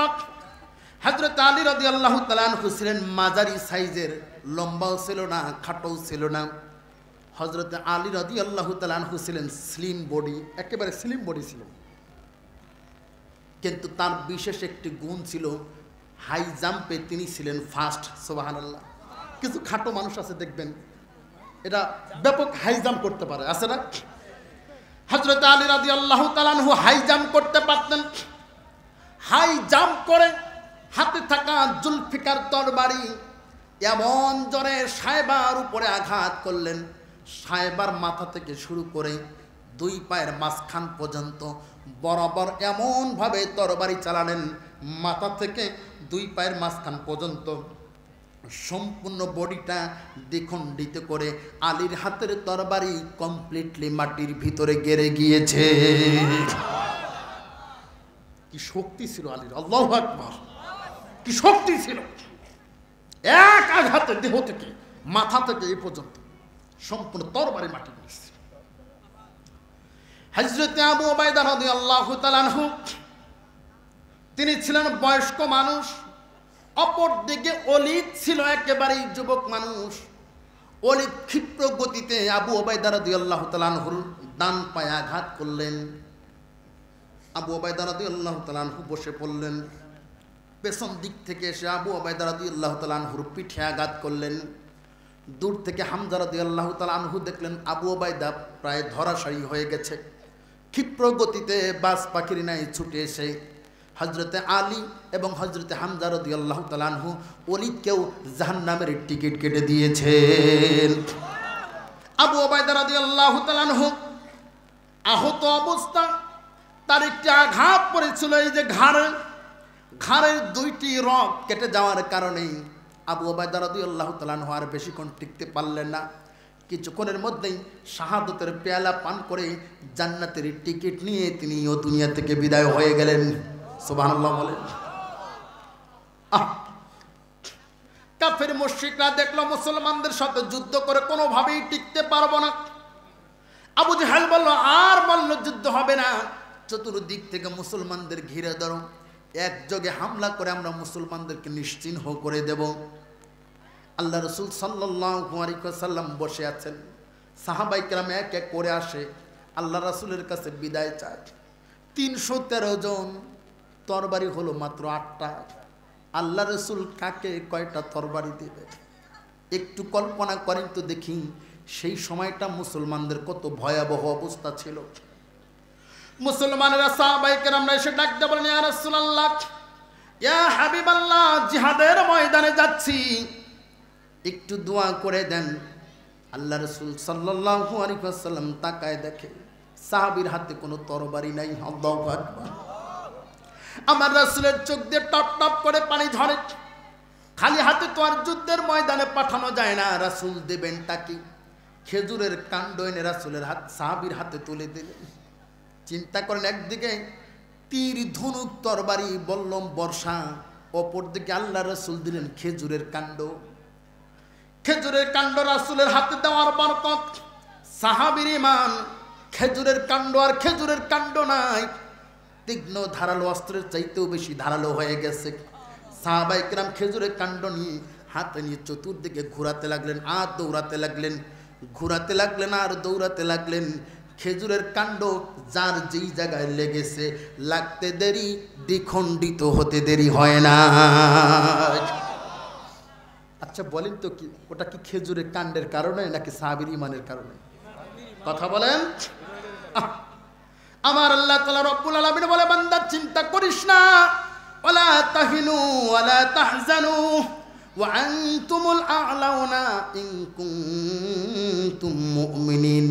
বান্দা চিন্তা করো না, দুর্বল হয় না, তুমি চেষ্টা করে যাও, বিজয় দান করবেন কে? সাহাবায়ে কেরাম খেজুরের কাণ্ড ঘোরায়, যার গায়ে আঘাত লাগে সাথে সাথেই দ্বিখণ্ডিত হয়ে যায়। কাফের মুশরিকরা তার ধারে কাছেও যেতে সাহস পায় না। যারা শহীদ হয়ে যায় তারা তো জান্নাতি, সুবহানাল্লাহ বলেন। যারা শহীদ হতে পারে নাই, যারা গাজী হয়েছে, বিজয়ী হয়ে ফিরে এসেছে, আল্লাহ রাসূল সাল্লাল্লাহু আলাইহি ওয়াসাল্লামের কাছে এসে ডাক দিয়ে বলেন, ইয়া রাসূলুল্লাহ, ইয়া হাবিবাল্লাহ, বড় আশা ছিল আজকে আমরা শহীদ হয়ে যাব, বড় আশা নিয়ে এসেছিলাম। এই জানটা তো আল্লাহর কাছে বিক্রি করে দিয়েছি। বিক্রি করা মাল যত তাড়াতাড়ি আল্লাহর কাছে দেওয়া যায় ততটাই নিরাপদ। সুবহানাল্লাহ। দুনিয়ার মানুষগুলো বাঁচার জন্য পাগল, দুনিয়ার মানুষ বাঁচার জন্য পাগল, আর মুসলমানেরা সাহাবীরা আল্লাহর রাস্তায় জীবন দেওয়ার জন্য পাগল। সুবহানাল্লাহ। এজন্য আল্লামা শেখ সাদি রাহিমাহুল্লাহ বলেন, বর্তমান জামানার মানুষগুলো যদি সাহাবায়ে কেরামদেরকে দেখতো, কেউ তাদেরকে সুস্থ বলে মনে করতো না, সবাই তাদেরকে পাগল বলতো। আচ্ছা বলেন তো দেখি, একজন ক্যান্সার আক্রান্ত মানুষ বাংলাদেশের প্রত্যেকটা হাসপাতাল, সর্বোচ্চ পিজি হাসপাতাল থেকে বলল আপনাকে বাঁচানোর মতো ট্রিটমেন্ট আর কোথাও নাই, তবুও ওই ব্যক্তি তার সন্তানেরা বাঁচার জন্য দেশের বাইরে যায়। কথা বলে না? সবাই কি চায়? বাঁচতে চায়। কিন্তু আমার রাসূল সাল্লাল্লাহু আলাইহি ওয়াসাল্লামের সাহাবায়ে কেরাম বাঁচার জন্য পাগল না, আল্লাহর রাস্তায় জীবন দেওয়ার জন্য পাগল। সুবহানাল্লাহ। তরবারি নিয়ে দাঁড়িয়ে আছে, সাহাবী খালি হাতে গিয়ে উপস্থিত, জিহাদের ময়দানে যুদ্ধ চলতেছে। আচ্ছা বলেন তো দেখি, ওই সাহাবীটা কি বাঁচতে চায় নাকি মরতে চায়? মরার জন্য পাগল। আল্লাহ রাসূলের কাছে এসে বলে, ইয়া রাসূলুল্লাহ, আশা করেছিলাম আমি আজকে শহীদ হয়ে যাব, শহীদ হতে পারলেই তো জান্নাত। সুবহানাল্লাহ। আজকে আমি জান্নাত বিক্রি করব, কে কে কিনতে চান? জান্নাত বিক্রি হবে, সুবহানাল্লাহ বলবেন না? জান্নাত বিক্রি হবে। বলবেন হুজুর আপনি আবার কেমনে জান্নাত বিক্রি করবেন? আমি বিক্রি করব না। আজ থেকে ১৫০০ বছর আগে আমার আল্লাহ কোরআনের আয়াত নাজিল করে বলে দিলেন জান্নাত বিক্রি হয়। সুবহানাল্লাহ। যেমন বিভিন্ন কোম্পানি থেকে অফার দেয় না বিভিন্ন সময়, রমজানের সময় 30 কাছে আসে না, তাদের সেলসম্যান পাঠায় দেয়, ঠিক আছে কথা? ঠিক তেমনি আমার আল্লাহ তাআলা রব্বুল আলামিন সেলসম্যান হিসেবে আমাকে পাঠিয়েছেন। বান্দা তুমি জানায় দাও, ইন্নাল্লাহা আশতারা মিনাল মুমিনিনা আনফুসাহুম ওয়া আমওয়ালাহুম বিআন্না লাহুমুল জান্নাহ। আল্লাহ বলতেছেন আমি মুমিন বান্দাদের কাছ থেকে 2টা জিনিস কিনে নিলাম। কয়টা জিনিস? 2টা জিনিস কিনে নিলাম। তার মানে আল্লাহ বান্দার সাথে ব্যবসা করতে চায়, ঠিক আছে না? আল্লাহ বলতেছেন 2টা জিনিস আমি কিনে নিলাম। কেনা বেচার কথা যখন আসে, দাম দরের কথাও তখন আসে, ঠিক না? আমার এই মোবাইলটা যদি হুজুরকে আমি গিফট করি তাহলে বিনিময় লাগবে না, লাগবে নাকি? কিন্তু উনি যদি বলে হুজুর আপনার মোবাইলটা আমার পছন্দ হয়েছে, আমি কিনতে চাই, তখন কি ফ্রি দেব? তখন দাম দর ঠিক হবে না? আল্লাহ তাআলা রব্বুল আলামিন যদি বলতেন বান্দা আমি তোমাদের জান আর মাল চাই, কি? আল্লাহ যদি বলতেন জান আর মাল চাই, আমরা তো দিতে রাজি। কিন্তু আল্লাহ বললেন কিনতে চাই। কেনার কথা যখন এসেছে দাম দর হিসাবটাও তো করে নিতে হয়, কথা বলে না? আল্লাহ তাআলা রব্বুল আলামিন বলতেছে বান্দা এমনি এমনি কিনবো না, আমি উপযুক্ত দাম দিয়েই কিনবো। আমরা বললাম আল্লাহ জান এবং মাল 2টাই তোমার কাছে বিক্রি করে দেব, বিনিময়ে কি পাবো? আল্লাহ বলেন বিআন্না লাহুমুল জান্নাহ, বিআন্না লাহুমুল জান্নাহ, তোমাদের জান এবং মাল যদি আমার কাছে বিক্রি করে দিতে পারো, আমি আল্লাহ তোমাদের কাছে আমার জান্নাত বিক্রি করে দেব। কে বলেছেন? আল্লাহ। অতএব দাম পছন্দ হয়েছে? কথা বলে না। আপনার জানের বিনিময়ে, আপনার মালের বিনিময়ে আল্লাহর জান্নাত কেনা যাবে। দাম কি পছন্দ হয়েছে? এর চাইতে উত্তম দাম আর কিছু হতে পারে? আমরা বললাম আল্লাহ জানটা কেমনে নিবা, জানটা কেমনে নিবা?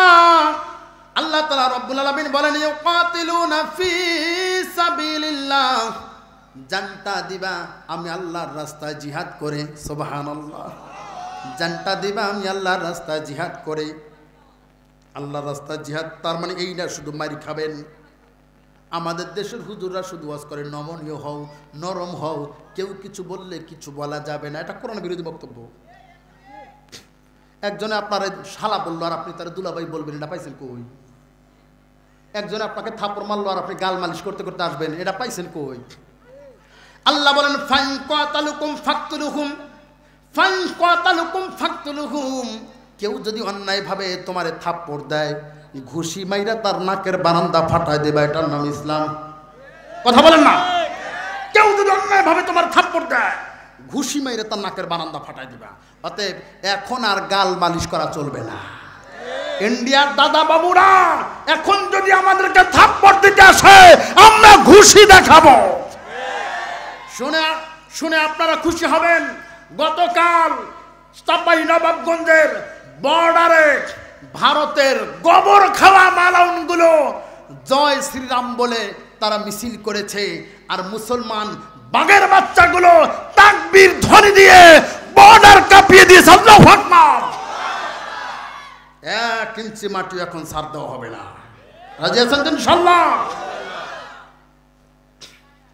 যারা ভারতের বিরুদ্ধে যুদ্ধ করবে, আমি বলি না রাসূল বলেছেন, আমি বলি না রাসূল বলেছেন, আখরাজাহুমুল্লাহু মিনান নার, আমার আল্লাহ তাদেরকে জাহান্নাম থেকে বাঁচিয়ে জান্নাত দিয়ে দেবেন। অতএব এতদিন তোমরা খেয়েছো, এখন আর হবে না। রাজি আছেন ইনশাআল্লাহ? একটা এক্সাম্পল দেই, এটা আবার তাফসীর না, বলবেন হুজুর ওটা কোন তাফসীর থেকে পাইলেন? এক জঙ্গলে এক হরিণী 2টা বাচ্চা নিয়ে বসবাস করত। ক্ষুধার্ত এক বাঘ খবর পাইছে যে অমুক জায়গায় হরিণী 2টা বাচ্চা নিয়ে আছে, বাঘারও থাকে। নাচতে নাচতে হরিণীর দিকে যাচ্ছে। যখন বাচ্চাগুলো দেখলো বাঘ আসতেছে, বাচ্চাগুলো বলল মা ওই তো বাঘ আসতেছে, জান বাঁচাইতে চাইলে এখন পালানো ছাড়া কোনো উপায় নাই। হরিণী চিন্তা করলো আমি তো বড়, আমি পালাতে পারবো, কিন্তু বাচ্চাগুলো তো আর পালাতে পারবে না। মাকে চেনার জন্য মানুষের কাছে যাওয়া লাগবে না, মানুষ লাগবে না। আপনার বাড়িতে পোষা মুরগির দিকে তাকায়েন, মুরগির একটা বাচ্চাকে আপনি ধরেন, আপনারই পোষা মুরগি তার জীবন বাজিয়ে রেখে আপনার উপরে হামলা করবে, ঠিক না? বাস্তব একটা উদাহরণ, আমার নিজের দেখা একটা উদাহরণ। এক একটা ছাগলের 4-5টা করে বাচ্চা হয় না? দুধের বাপ কয়টা? 2টা। ছাগলের 2টা, গরু 4টা। হ্যাঁ 2টা। আমার নিজের দেখা ছোট বোনের বাড়িতে ছাগল 4টা বাচ্চা হয়েছে। আমি দেখলাম, আপনারাও বহুবার দেখেছেন কিন্তু কোনোদিন কল্পনা করেন নাই। আমি লক্ষ্য করে তাকায় দেখলাম বাচ্চাগুলো ছাগলের দুধ পান করার জন্য হুমড়ি খেয়ে প্রতিযোগিতা শুরু করেছে। দুধ খায় খায় মাঝে মধ্যে গুতা মেরে কোমর উঁচু করে দেয় না? মাঝে মধ্যে গুতা মেরে কোমর উঁচু করে দেয়। আপনারাও দেখেছেন, কোনোদিন কল্পনা করেন নাই। আমি এই দৃশ্য দেখে হতবাক হয়ে গেছি। এতগুলো গুতা মারলো, মা ছাগলটা একটাবারের জন্য প্রতিবাদ করলো না। আদর করে করে বাচ্চাদেরকে পেট ভরে দুধ পান করালো। আমি হতবাক হয়েছি, কে ওই ছাগল মায়ের অন্তরে এত মহব্বত দিল? একটা ছাগল তার বাচ্চাদেরকে যদি এত আদর যত্ন করে দুধ পান করাতে পারে, আপনার মা তো আর ছাগল ছিল না। কোনোদিন তো কল্পনাও করেন নাই, ছাগল যদি এত আদর করে দুধ পান করায়, আপনার মা আপনাকে কত মহব্বত করে ভালোবেসে দুধ পান করিয়েছে। সুবহানাল্লাহ। এই জন্য মাকে চেনার জন্য মানুষের কাছে যাওয়া লাগবে না, পশু পাখির কাছে গিয়ে দেখো, সন্তান জীবিত, মা জীবিত থাকতে তার সন্তানের গায়ে হাত দিতে দেয় না। ছোট্ট হরিণের বাচ্চাগুলো বলল, মা ওই তো ক্ষুধার্ত বাঘ চলে আসতেছে, আমাদেরকে দেখলেই খেয়ে ফেলবে মা, আর বাঁচার উপায় নাই, চলো তাড়াতাড়ি এখান থেকে পালিয়ে যাই। হরিণী বলল, মা আমি জীবিত থাকতে তোদের গায়ে একটা আঁচড় লাগতে দেব না। এটা হলো মা। এক্সাম্পল দিচ্ছি। বড় হরিণী চিন্তা করলো, আমি তো দৌড়ে পালাবো, কিন্তু বাচ্চাগুলো কেমনে পালাবে? অতএব কোনো না কোনো উপায় তো বের করা দরকার। বাচ্চাদেরকে বললো, তোমরা চিন্তা করো না, তোমাদেরকে কিছু কথা শিখাই দেই, হরিণী যখন কাছাকাছি আসবে তোমরা চিৎকার মাইরে এই কথাগুলো বলবা। বাঘ যখন শিকার করে দেখবেন, বাঘকে কিন্তু সরাসরি শিকার করে না, আগে পজিশন নেয়, ঠিক না? বিড়ালের শিকারের ধরন দেখছেন আপনারা, ও আগে এমনভাবে পজিশন নেবে যেন ওর টার্গেট মিস না হয়। বাঘ পজিশন নিচ্ছে, শিকার ধরবে, এমন সময় হরিণীর বাচ্চাগুলো চিৎকার মেরে জোরে জোরে বলতেছে, মা কতদিন ধরে বাঘ খাই না, ক্ষুধার জ্বালায় পেটটা ছটফট করতেছে, মা জঙ্গলের শিয়াল কুকুর খায়া তো আর পেট ভরে না, তাড়াতাড়ি বাঘের ব্যবস্থা করো, আজকে যদি বাঘ না খাইতে পারি তাহলে কিন্তু আমরা মারা যাব। বাঘ চিন্তা করে, সর্বনাশ, জামানার পাল্টে গেছে হাল, ছাগলের চাটে বাঘের গাল। সারা জীবন শুনতাম বাঘ হরিণী খায়, আরে কোন জাতের হরিণী, ওর বাঘ না পায় মারাই যায়। এই যে গত 10 দিন আগের একটা ভিডিও যারা ফেসবুক চালায় তারা দেখেছে, মানে বাঘ কিভাবে শিকার করে এটা বাস্তবে দেখার জন্য এক বেচারা বাঘের খাঁচায় একটা ছাগল খাসি দিছে, বাঘ খাসিটা খাইতে আসতেছে, খাসি দৌড়ায় যায়, বাঘের এমন জোরে গুতা মারছে, খাসির গুতায় বাঘ দৌড়ায় যায়, আবার খাঁচা ঢুকছে। এটা ফেসবুকে দেখে নেয়, এই কিছু 10-12 দিন আগে আমরা দেখছি। বাঘ আর বাঘ নাই। এই বাঘ চিন্তা করে, সর্বনাশ, আমি খাইতে আসলাম আর ওরা নাকি বাঘ না পায় মারা যায়, বাঘ আরও থাকে, পেছন ঘুরাই দৌড়। বাঘ তো দৌড়ায়, চৌরাস্তার মাঝখানে শিয়াল পণ্ডিত, তার কোনো চিন্তা ভাবনা নাই, আরামসে বসে হা করে দক্ষিণের বাতাস খাইতেছে। বাঘ যখন দৌড়ায়, শিয়াল দেখে সর্বনাশ, সারা জীবন দেখছি বাঘ সবগুলোর দৌড়ানি দেয়, আর এখন বাঘ একাই দৌড়ায়, কথা কয় না। সারা জীবন দেখছি আলেম বলে আমাদেরকে দৌড়ানি দিছে, ইসলামী আন্দোলনের কর্মীদেরকে দৌড়ানি দিছে, জীবনে অপরাধ করে নাই, তারপরে ঘরে থাকতে পারে নাই, দিন রাত হামলা করছে, কথা কয় না। এখন ওরাই দৌড়ায়, হ্যাঁ এখন ওরাই দৌড়ায় দৌড়ের উপরে। শিয়াল চিন্তা করে, সর্বনাশ, জঙ্গলে তো কোনো কিছু হইলে খবর আমার কাছে আগে এসে, আমি খবর পাইলাম না, বাঘ দৌড়ায়, কারণটা কি? ডাক দেয়া বলতেছে, মামা দৌড়াও কেন? কথা বলিস না, বাঁচতে যদি চাস আমার পেছনে দৌড়া, এই জঙ্গলে তুই আর আমি ছাড়া কেউ নাই। শিয়াল বলে, ব্যাপার কি, কি এমন ঘটনা ঘটলো? আমি সাংবাদিক পণ্ডিত, আমি জানি না বাঘে দৌড়ায়? শিয়াল তোর আন্দাজে দৌড়ায় না। কয়, মামা ঘটনা কি একটু তো বলেন। পাশের জঙ্গলে যায় বলবো, আগে জান বাঁচাই পালা। শিয়াল তো দৌড়ায় না। কয়, একটু হইলেও বলেন মামা। সব ঘটনা যখন খুইলা বলছে, শিয়াল মিটমিট করে হাসে আর বলে, মামা জীবনে শুনছেন হরিণী বাঘ খায়? আর ওরা একটা খরগোশও খায় না, ওরা খায় ঘাস আর গাছের পাতা, বাঘ খাবে কোত্থেকে? বাঘে বলতেছে, নিজের কানে যে শুনছি, অন্যজনে খবর দিলে বিশ্বাস করতাম না, আমার নিজের কানে শুনছি, এটা তোরা বিশ্বাস করা যায় না। শিয়াল দেখলে তো মহাবিপদ। শিয়াল ডাক দেয়, বলে, মামা বাঘও হরিণও দেব, তুমি যা চাও তাই দেব, শুধু এই জঙ্গলের রাজত্বটা আমারে দাও। বোঝেন নাই কথা? যা চাও তাই দেব, 41 পর্যন্ত বাংলায় থাকতে চাই, কথা কয় না? বোঝেন নাই কথা? বাঘে বলতেছে, তোর বিশ্বাস নাই, তোর বাপেও গাদ্দার ছিল, তুইও গাদ্দার, কথা কয় না? তোর বাপেও গাদ্দার, তোর বাপ আগরতলা, যেই আগরতলা ষড়যন্ত্র হয়েছিল না, ওখানে যেই ওয়াদা করেছিল সেটা রাখতে পারে নাই, তুমি যে রাখবা তার গ্যারান্টি কি? সত্যি যদি হরিণী ধাওয়া করে, তোর তো ছোট দেহ, তুই একটা গর্তে লুকাবি, আমার এই বড় দেহ নিয়ে আমি পালাবো কই? কিন্তু ক্ষমতার লোভ এটা কি আর ছাড়া যায়? শিয়াল চিন্তা করতেছে, হায় হায় বাঘের মহামুসিবত। শিয়াল ডাকতে বলে, মামা চিন্তার কোনো কারবার নাই, আপনার ভয় থাকবে না। প্রয়োজনে মামা ভাগ্নের সম্পর্ক বাদ দিয়া স্বামী স্ত্রী সম্পর্ক বানাবো, কিন্তু জঙ্গলের রাজত্ব আমার চাই। জঙ্গলের রাজত্ব যদি আমার দিতে পারো, স্বামী স্ত্রীর সম্পর্ক বানায়া যা চাইবা তাই তোমারে দিয়া দিব। আমরা বাংলার মানুষ, বাংলায় গ্যাস পাই না, ইন্ডিয়াতে বড় ভাই দিয়ে গ্যাস দেয়। ঢাকায় আমরা ইলিশ কিনতে যাই 2500 টাকা কেজি, কলকাতায় যাই দেখি 500 টাকা কেজি। যা চাও তাই দেব, যৌতুক ছাড়াও দেব, যৌতুকও দেব। কথা কয় না? স্বামী স্ত্রীর সম্পর্ক এটাকে আমরা বানাইছি না ওরা বানাইছে? স্বামী স্ত্রীর সম্পর্ক বানাইছে। এবার বাঘ বলতেছে ঠিক আছে মেনে নিলাম, কিন্তু প্রমাণ কি? শিয়াল বলতেছে, এই যে একটা রশি দেখতেছো, এক প্রান্তে তোমার গলা আর এক প্রান্তে আমার গলা, দুই পাশে দুইটা রশি লাগাই দেব। সত্যি হরিণী যদি ধাওয়া করে খাওয়ার জন্য, আর আমি যদি গর্তে লুকাই, টান দিয়া বের করে দেবেন, আগে আমাকে খাবে তারপরে যেন তোমারে খায়। এইবার বাঘ একটু সাহস পাইছে, এবার বাঘ একটু সাহস পাইছে। গলা ধরিয়েছে না? হ্যাঁ, দুইজনে এবার একসাথে যায়।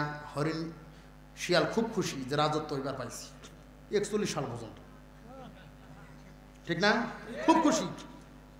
আরে আল্লাহ ছাড়া তাদেরকে নাকি কেউ নামাতে পারবে না। চিন্তা করা যায়, 2013 সালে বলেছিল আল্লাহর গজব কোথায়, ওটাকে যাত্রাবাড়ি জামে আটকা পড়ছে। নাউজুবিল্লাহ বলবেন না? এখন যখন এদেশের মানুষ কাসিম সিট পর্যন্ত, কাসিম সিট বোঝেন না? কাসিম চেনেন?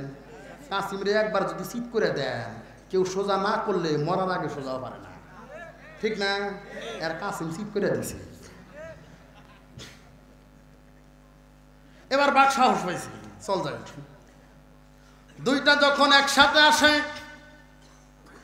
এবার হরিণের বাচ্চাগুলো দেখলো সর্বনাশ। আগের বার বাঘকে আদা জল খাওয়াইয়া গাদা বানাইয়া বিদায় করেছি, এখন তো পণ্ডিত মশাই আসতেছে, উপায় নাই।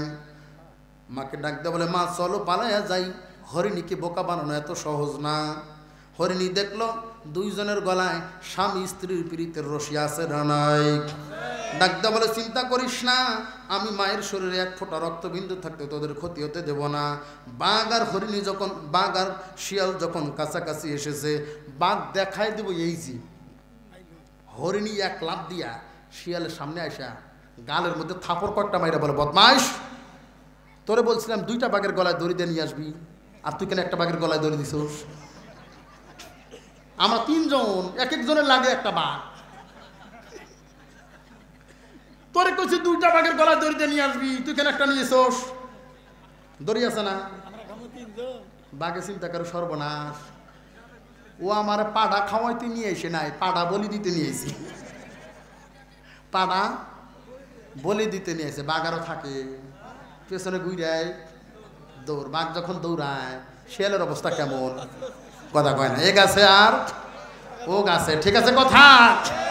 যাদের সাথে প্রীতির রশি লাগাইছিল, 5 তারিখে ইন্ডিয়ান সৈন্যগুলো যখন শাহজালাল বিমানবন্দর, সিলেট বিমানবন্দর, চট্টগ্রাম বিমানবন্দর দিয়া ইন্ডিয়ার সৈন্যগুলো, বাঘগুলো যখন পালায়া যায়, বাংলাদেশের শিয়ালগুলোর অবস্থা ওই শিয়ালের মতোই হয়েছে। এমন অবস্থা হয়েছে, বিছানা পায় নাই। আহারে শামসুদ্দিন চৌধুরী মালিক, বিচারপতি কালা মালিক, আল্লামা দেলোয়ার হোসেন সাইদ রহমুল্লাহকে ফাঁসির রায় দিয়েছিল যিনি, কলা পাতায় শুয়ে রাত কাটিয়েছে তিনি। এপারও কুল নাই, ওপারও কুল নাই, যেই দিকে যায় ওই দিকে গুতানি খায়। এমন পেদানি দিয়েছে, এমন পেটানি সিলেটবাসী দিয়েছে, পুরা বডি না আন্ডা পর্যন্ত ফাটায় দিচ্ছে। আদালত ওইটা কয়, মারবো আমার বিসিতে মারা কি দরকার, ওটাও ফাটায় দিছি। তার মানে শিয়ালের অবস্থা, কথা কয় না? কিসের অবস্থা? এরপরেও যারা বাঘের সাথে, বিজাতির সাথে সম্পর্ক করবা, বুঝবা বাঘ সবসময় তোমার পক্ষে থাকবে না, বিপদ হইলে বাঘেও দৌড়ায়, ঠিক আছে কথা? তাদের সাথে সম্পর্ক রেখেছিল যারা, আজকেও তাদের যে অবস্থা হয়েছে ভবিষ্যতেও যারা রাখবে তাদেরও একই অবস্থা হবে। যেখানে যে ঔষধ দেওয়া দরকার ওখানে ওইটা দিতে হয়, কথা কয় না? আপনার জ্বর 5 দিন অতিক্রম হয়ে গেছে, এখনো যদি না পার হিস্টাসিন দিয়ে কাজ হবে। 5 দিন অতিক্রম হয়ে গেলে এজিথ্রোমাইসিন দেওয়া লাগে, ঠিক আছে হুজুর কথা? কি দেওয়া লাগে? এজিথ্রোমাইসিন দেওয়া লাগে। আপনার হয়েছে ক্যান্সার, গ্যাসের ট্যাবলেট দিয়ে যদি বলি চিন্তা করার দরকার নাই, ভালো হয়ে যাবে, হবে নাকি? ওর দরকার অপারেশন, ওর দরকার অ্যান্টিবায়োটিক। ঠিক তেমনি এদেশের নেতাদের দরকার ছিল অ্যান্টিবায়োটিক, কিন্তু আমরা দিয়েছি না পা।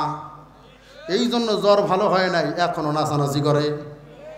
শ্রীলঙ্কায় যখন স্বৈরাচারের পতন হলো, সেই দেশের জনগণ নেতা কর্মীদের রাস্তায় নামায়া ল্যাংটা করে ফিটাইছে, যার কারণে কোনো নেতা আর মাথা তুলে দাঁড়াইতে পারি নাই। একই ট্রিটমেন্ট আমার বাংলার জমিনেও করা দরকার ছিল। মেডিসিন সময় মতো না পড়লে যা হয়, এজন্য এখন থেকে মেডিসিন রেডি রাখবেন, পারবেন তো ইনশাআল্লাহ? আল্লাহ তাআলা রাব্বুল আলামিন বলে, বান্দা চিন্তা করো না, ওয়ালা তাহিনু ওয়ালা তাহজানু ওয়া আনতুমুল আ'লাউনা ইন কুনতুম মুমিনিন। বান্দা আমার জমিনে দিন কায়েমের আন্দোলন করবা, তোমরা বিজয় দান করব আমি আল্লাহ। রাজি আছেন তো ইনশাআল্লাহ? আল্লাহর রাস্তায় যদি শহীদ হতে পারেন, কেমন দাম, কেমন দাম! বিনা হিসাবে জান্নাত দিবেন কে? আল্লাহ বলেন, ইন্নাল্লাহ আশতারা মিনাল মুমিনিনা আনফুসাহুম ওয়া আমওয়ালাহুম বিআন্না লাহুমুল জান্নাহ। আল্লাহ বলেন, যারা আমি আল্লাহর কাছে জান এবং মালগুলো বিক্রি করে দেবে, আমি আল্লাহ তাদের কাছে আমার জান্নাত বিক্রি করে দেব। বদরের যুদ্ধে যারা শহীদ হয়েছে তারা তো জান্নাতি, আর যারা শহীদ হতে পারে নাই, আল্লাহ রাসূলের কাছে এসে ডাক দিয়ে বলেন, ইয়া রাসূলুল্লাহ, ইয়া হাবিবাল্লাহ, যারা শহীদ হয়েছে একসাথে এসেছি, আমার ভাই শহীদ হয়ে জান্নাতি হয়ে গেল, আমার ইচ্ছা ছিল আমিও শহীদ হয়ে যাব, আমার ইচ্ছা ছিল আমিও শহীদ হয়ে যাব। শহীদ হইলেই আল্লাহর জান্নাত, সুবহানাল্লাহ। শহীদ হইলে, শহীদদের কত দাম, শহীদদের কত মর্যাদা, কেন আপনি শহীদ হবেন? আমার আল্লাহ তাআলা রব্বুল আলামিন বলেন, ওয়ালা তাকুলু লিমান ইয়াকতালু ফি সাবিলিল্লাহি আমওয়াত। আল্লাহ তাআলা রব্বুল আলামিন বলেন, যারা আমি আল্লাহর রাস্তায় শহীদ হবে, খবরদার তোমরা তাদেরকে মৃত বলো না। আল্লাহু আকবার। শহীদদের মৃত বলা হারাম, শহীদদের মৃত বলা হারাম। আল্লাহ বললেন, আমরা বললাম আল্লাহ তাহলে কি বলবো? আল্লাহ বলতেছেন, বাল আহইয়া, তাদের শহীদ বলো না, বরং তারা জীবিত। সুবহানাল্লাহ। শহীদরা কাল কিয়ামতের দিবসে রক্ত মাখা অবস্থায় উঠবে। সুবহানাল্লাহ। শহীদদের গোসল দেওয়া হয় না। উহুদের প্রান্তরে আমার রাসূল সাল্লাল্লাহু আলাইহি ওয়াসাল্লাম আহত হলেন কাফেরদের আঘাতে। আল্লাহ রাসূল সাল্লাল্লাহু আলাইহি ওয়াসাল্লামের মাথায় হেলমেট ভেঙে 2টা পেরেক মাথার ভিতরে ঢুকে গেল। যেই দেহে কোনোদিন একটা মশামাছিও বসতো না, ওই দেহটা রক্তে রঞ্জিত হয়ে গেল। কাফেররা চতুর্দিকে ছড়িয়ে দিল, কুতিলা মুহাম্মদ, মুহাম্মদকে হত্যা করা হয়েছে। শয়তান মরদুদ চতুর্দিকে খবরটা ছড়িয়ে দিল। আল্লাহ রাসূল সাল্লাল্লাহু আলাইহি ওয়াসাল্লামের একজন যুবক সাহাবী, মাত্র 24 বছর বয়স, হযরতে হানজালা রাদিয়াল্লাহু তাআলা আনহু, ওই দিন তার বাসর রাত ছিল। বিবিকে ওই দিন বিয়ে করেছে জন্য তিনি উহুদের ময়দানে আসতে পারে নাই। বাসর রাত স্ত্রীর হক আদায় করেন। সুবহে সাদিকের সময় তিনি গোসল করবেন, ফরজ গোসল করবেন। এমন সময় কে যেন বলে যায়, মুহাম্মদ সাল্লাল্লাহু আলাইহি ওয়াসাল্লাম আর দুনিয়াতে নাই। হাতে থাকা পানির মগ হানজালা রাদিয়াল্লাহু তাআলা আনহু ছিটকে ফেলে দিলেন, পানির মগটা পড়ে গেল। কোষমুক্ত তরবারি হাতে নিলেন, বিবিকে ডাক দেয়া বলে, বিবি রে, কার জন্য বেঁচে থাকবো? কিসের ফরজ গোসল, কিসের এই দুনিয়া, কিসের জীবন? আমার নবী নাই রে, কাফেরেরা আমার নবীকে শহীদ করে দিয়েছে।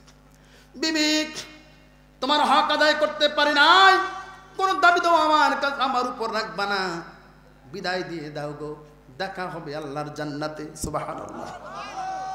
তরবারি কোষমুক্ত করে যুবকেরা, ও যুবকেরা শোনো, যুবকেরা শোনো, আমরা তো সেই জাতি, আমাদের নেতা বাসর ঘরে বিবিকে রেখে জিহাদের ময়দানে যদি অংশগ্রহণ করতে পারে, তোমরা কি পারবা না?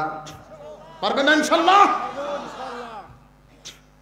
হানজালা রাদিয়াল্লাহু তাআলা আনহু তরবারি কোষমুক্ত করে উহুদের ময়দানে দৌড়ে চলে গেলেন।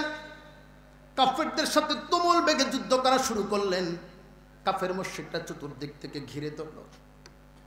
আমার হানজালাকে চতুর্দিক থেকে আঘাত করতে লাগলো। তার দেহে একটা না দুইটা না, ছোট্ট এই বডিটাতে কাফের মুশরিকরা ৭২টা আঘাত করেছে। চালুনি যেরকম ছিদ্র, হানজালার দেহটা ঠিক ওই রকম ছিদ্র হয়ে গেছে, শহীদ হয়ে গেছে। উহুদের যুদ্ধে একজন না দুইজন না ৭০ জন মুসলমান শহীদ হয়েছে। আমার রাসূল সাল্লাল্লাহু আলাইহি ওয়াসাল্লাম সমস্ত শহীদদের লাশগুলো একত্রিত করতে লাগলেন, দেহ মোবারকগুলো। শহীদদের গোসল করানো হয় না, বিনা গোসলে দাফন দেওয়া হয়। যার হাত নাই হাত সহ, মাথা নাই মাথা সহ, পা নাই পা সহ দাফন করা হয়। কিয়ামতের দিবসে শহীদেরা যার এক হাত নাই ওই হাত তারা খাদ্য ধরে উঠবে, যার দুই হাত নাই ওই দুই হাত সহ গলায় ঝুলিয়ে উঠানো হবে।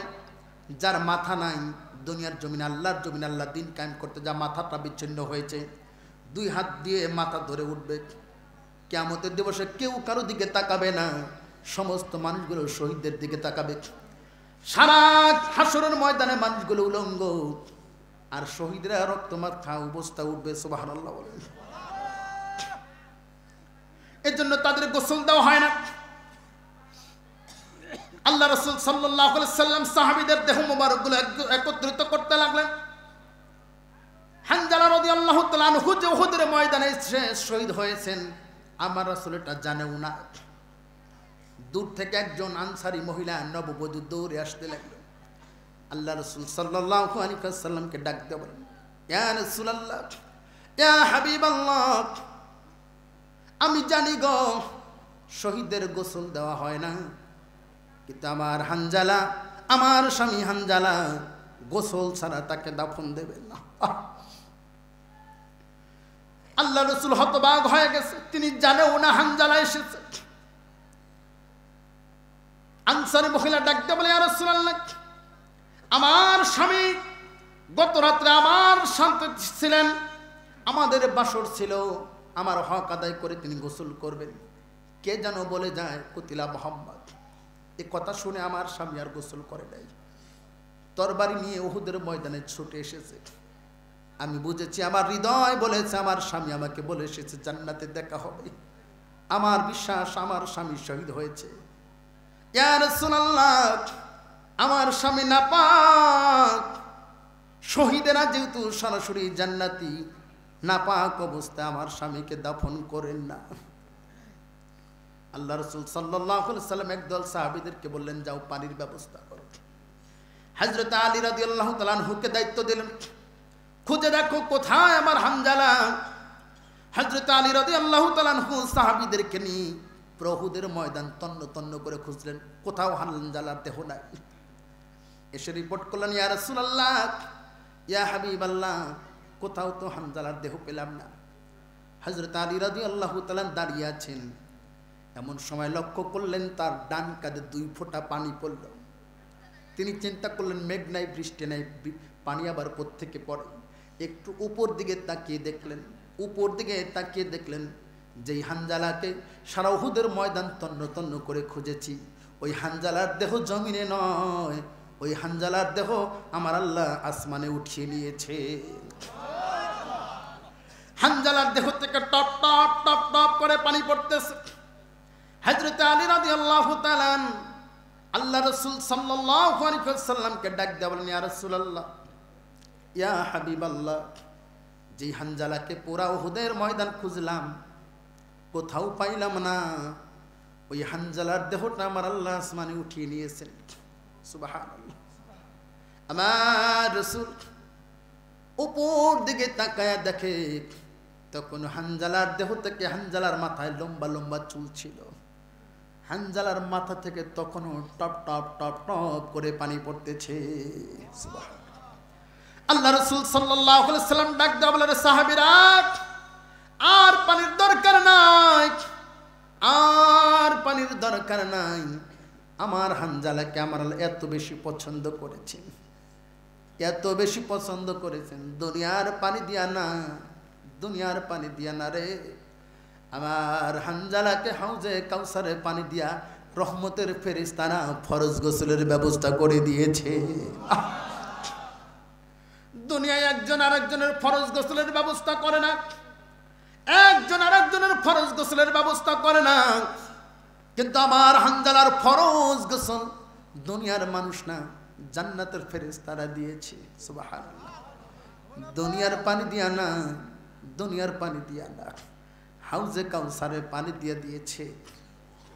সিরাতে হালাবিয়ার ভিতরে বর্ণনা করে আমার রাসূল সাল্লাল্লাহু আলাইহি ওয়াসাল্লাম হানজালার মাথা থেকে পড়া পানির ফোঁটাগুলো হাতে নিয়ে মুখে সারা দেহ তিনি মাখতে লাগলেন।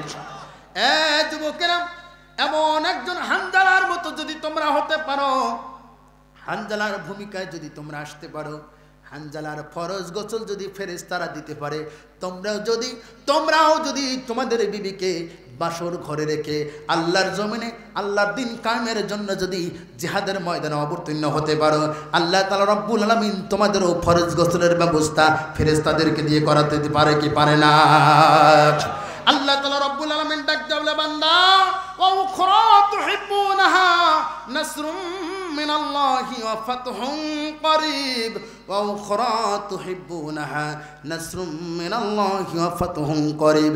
আল্লাহ ডাক দেওয়া বান্দা, চিন্তা করো না, চিন্তা করো না, অচিরে আমি আল্লাহ তাআলা রব্বুল আলামিন তোমাদেরকে বিজয় দান করে দেব। অতএব আল্লাহর জমিনে আল্লাহর দিন কায়েমের জন্য যদি কখনো ডাক আসে, সত্যি যদি জিহাদের ময়দানে নামতে হয়, আল্লাহর জমিনে দিন কায়েমের জন্য জিহাদের ময়দানে আমার আল্লাহর সৈনিক হয়ে জিহাদের ময়দানে নামতে কে কে রাজি আছে? লিল্লাহে তাকবীর, লিল্লাহে তাকবীর। একটা হলো গাজওয়াতুল হিন্দ। আল্লাহ রাসূল বলেছেন দুইটা দল। কয়টা দল? একটা হলো গাজওয়াতুল হিন্দ, যারা হিন্দুস্তানে বাতিলের বিপক্ষে মুসলমানদের পক্ষে যারা যুদ্ধে অংশগ্রহণ করবে, আল্লাহ রাসূল বলেন আল্লাহ তাদেরকে বিনা হিসাবে জান্নাত দিয়ে দেবেন। আর একটা দল হলো তাকুদু মা ঈসা ইবনে মারইয়াম, যখন দাজ্জাল এবং ঈসা আলাইহিস সালামের যুদ্ধ সংগঠিত হবে, ওই সময়ে যারা ঈসা আলাইহিস সালামের পক্ষাবলম্বন করে দাজ্জালের বিরুদ্ধে যুদ্ধে অংশগ্রহণ করবে, আল্লাহ রাসূল বলেন আল্লাহ তাদেরকে বিনা হিসাবে জান্নাত দিয়ে দেবেন। কেন জানি মনে হয় চতুর্দিক থেকে ইন্ডিয়া যেভাবে আমাদেরকে ঘিরে ধরে আমাদের সার্বভৌমত্বের উপর আঘাত করতেছে, কেন জানি মনে হয় রাসূলের দেওয়া এই ভবিষ্যৎবাণী অচিরেই সত্যে পরিণত হবে। ঠিক আছে না? কে বলেছেন? মুহাম্মদ সাল্লাল্লাহু আলাইহি ওয়াসাল্লাম। এটা হবে, কোনো সন্দেহ আছে? কথা বলেন, সন্দেহ আছে? অতএব আপনি এখন থেকেই প্রস্তুতি নেন। শুধু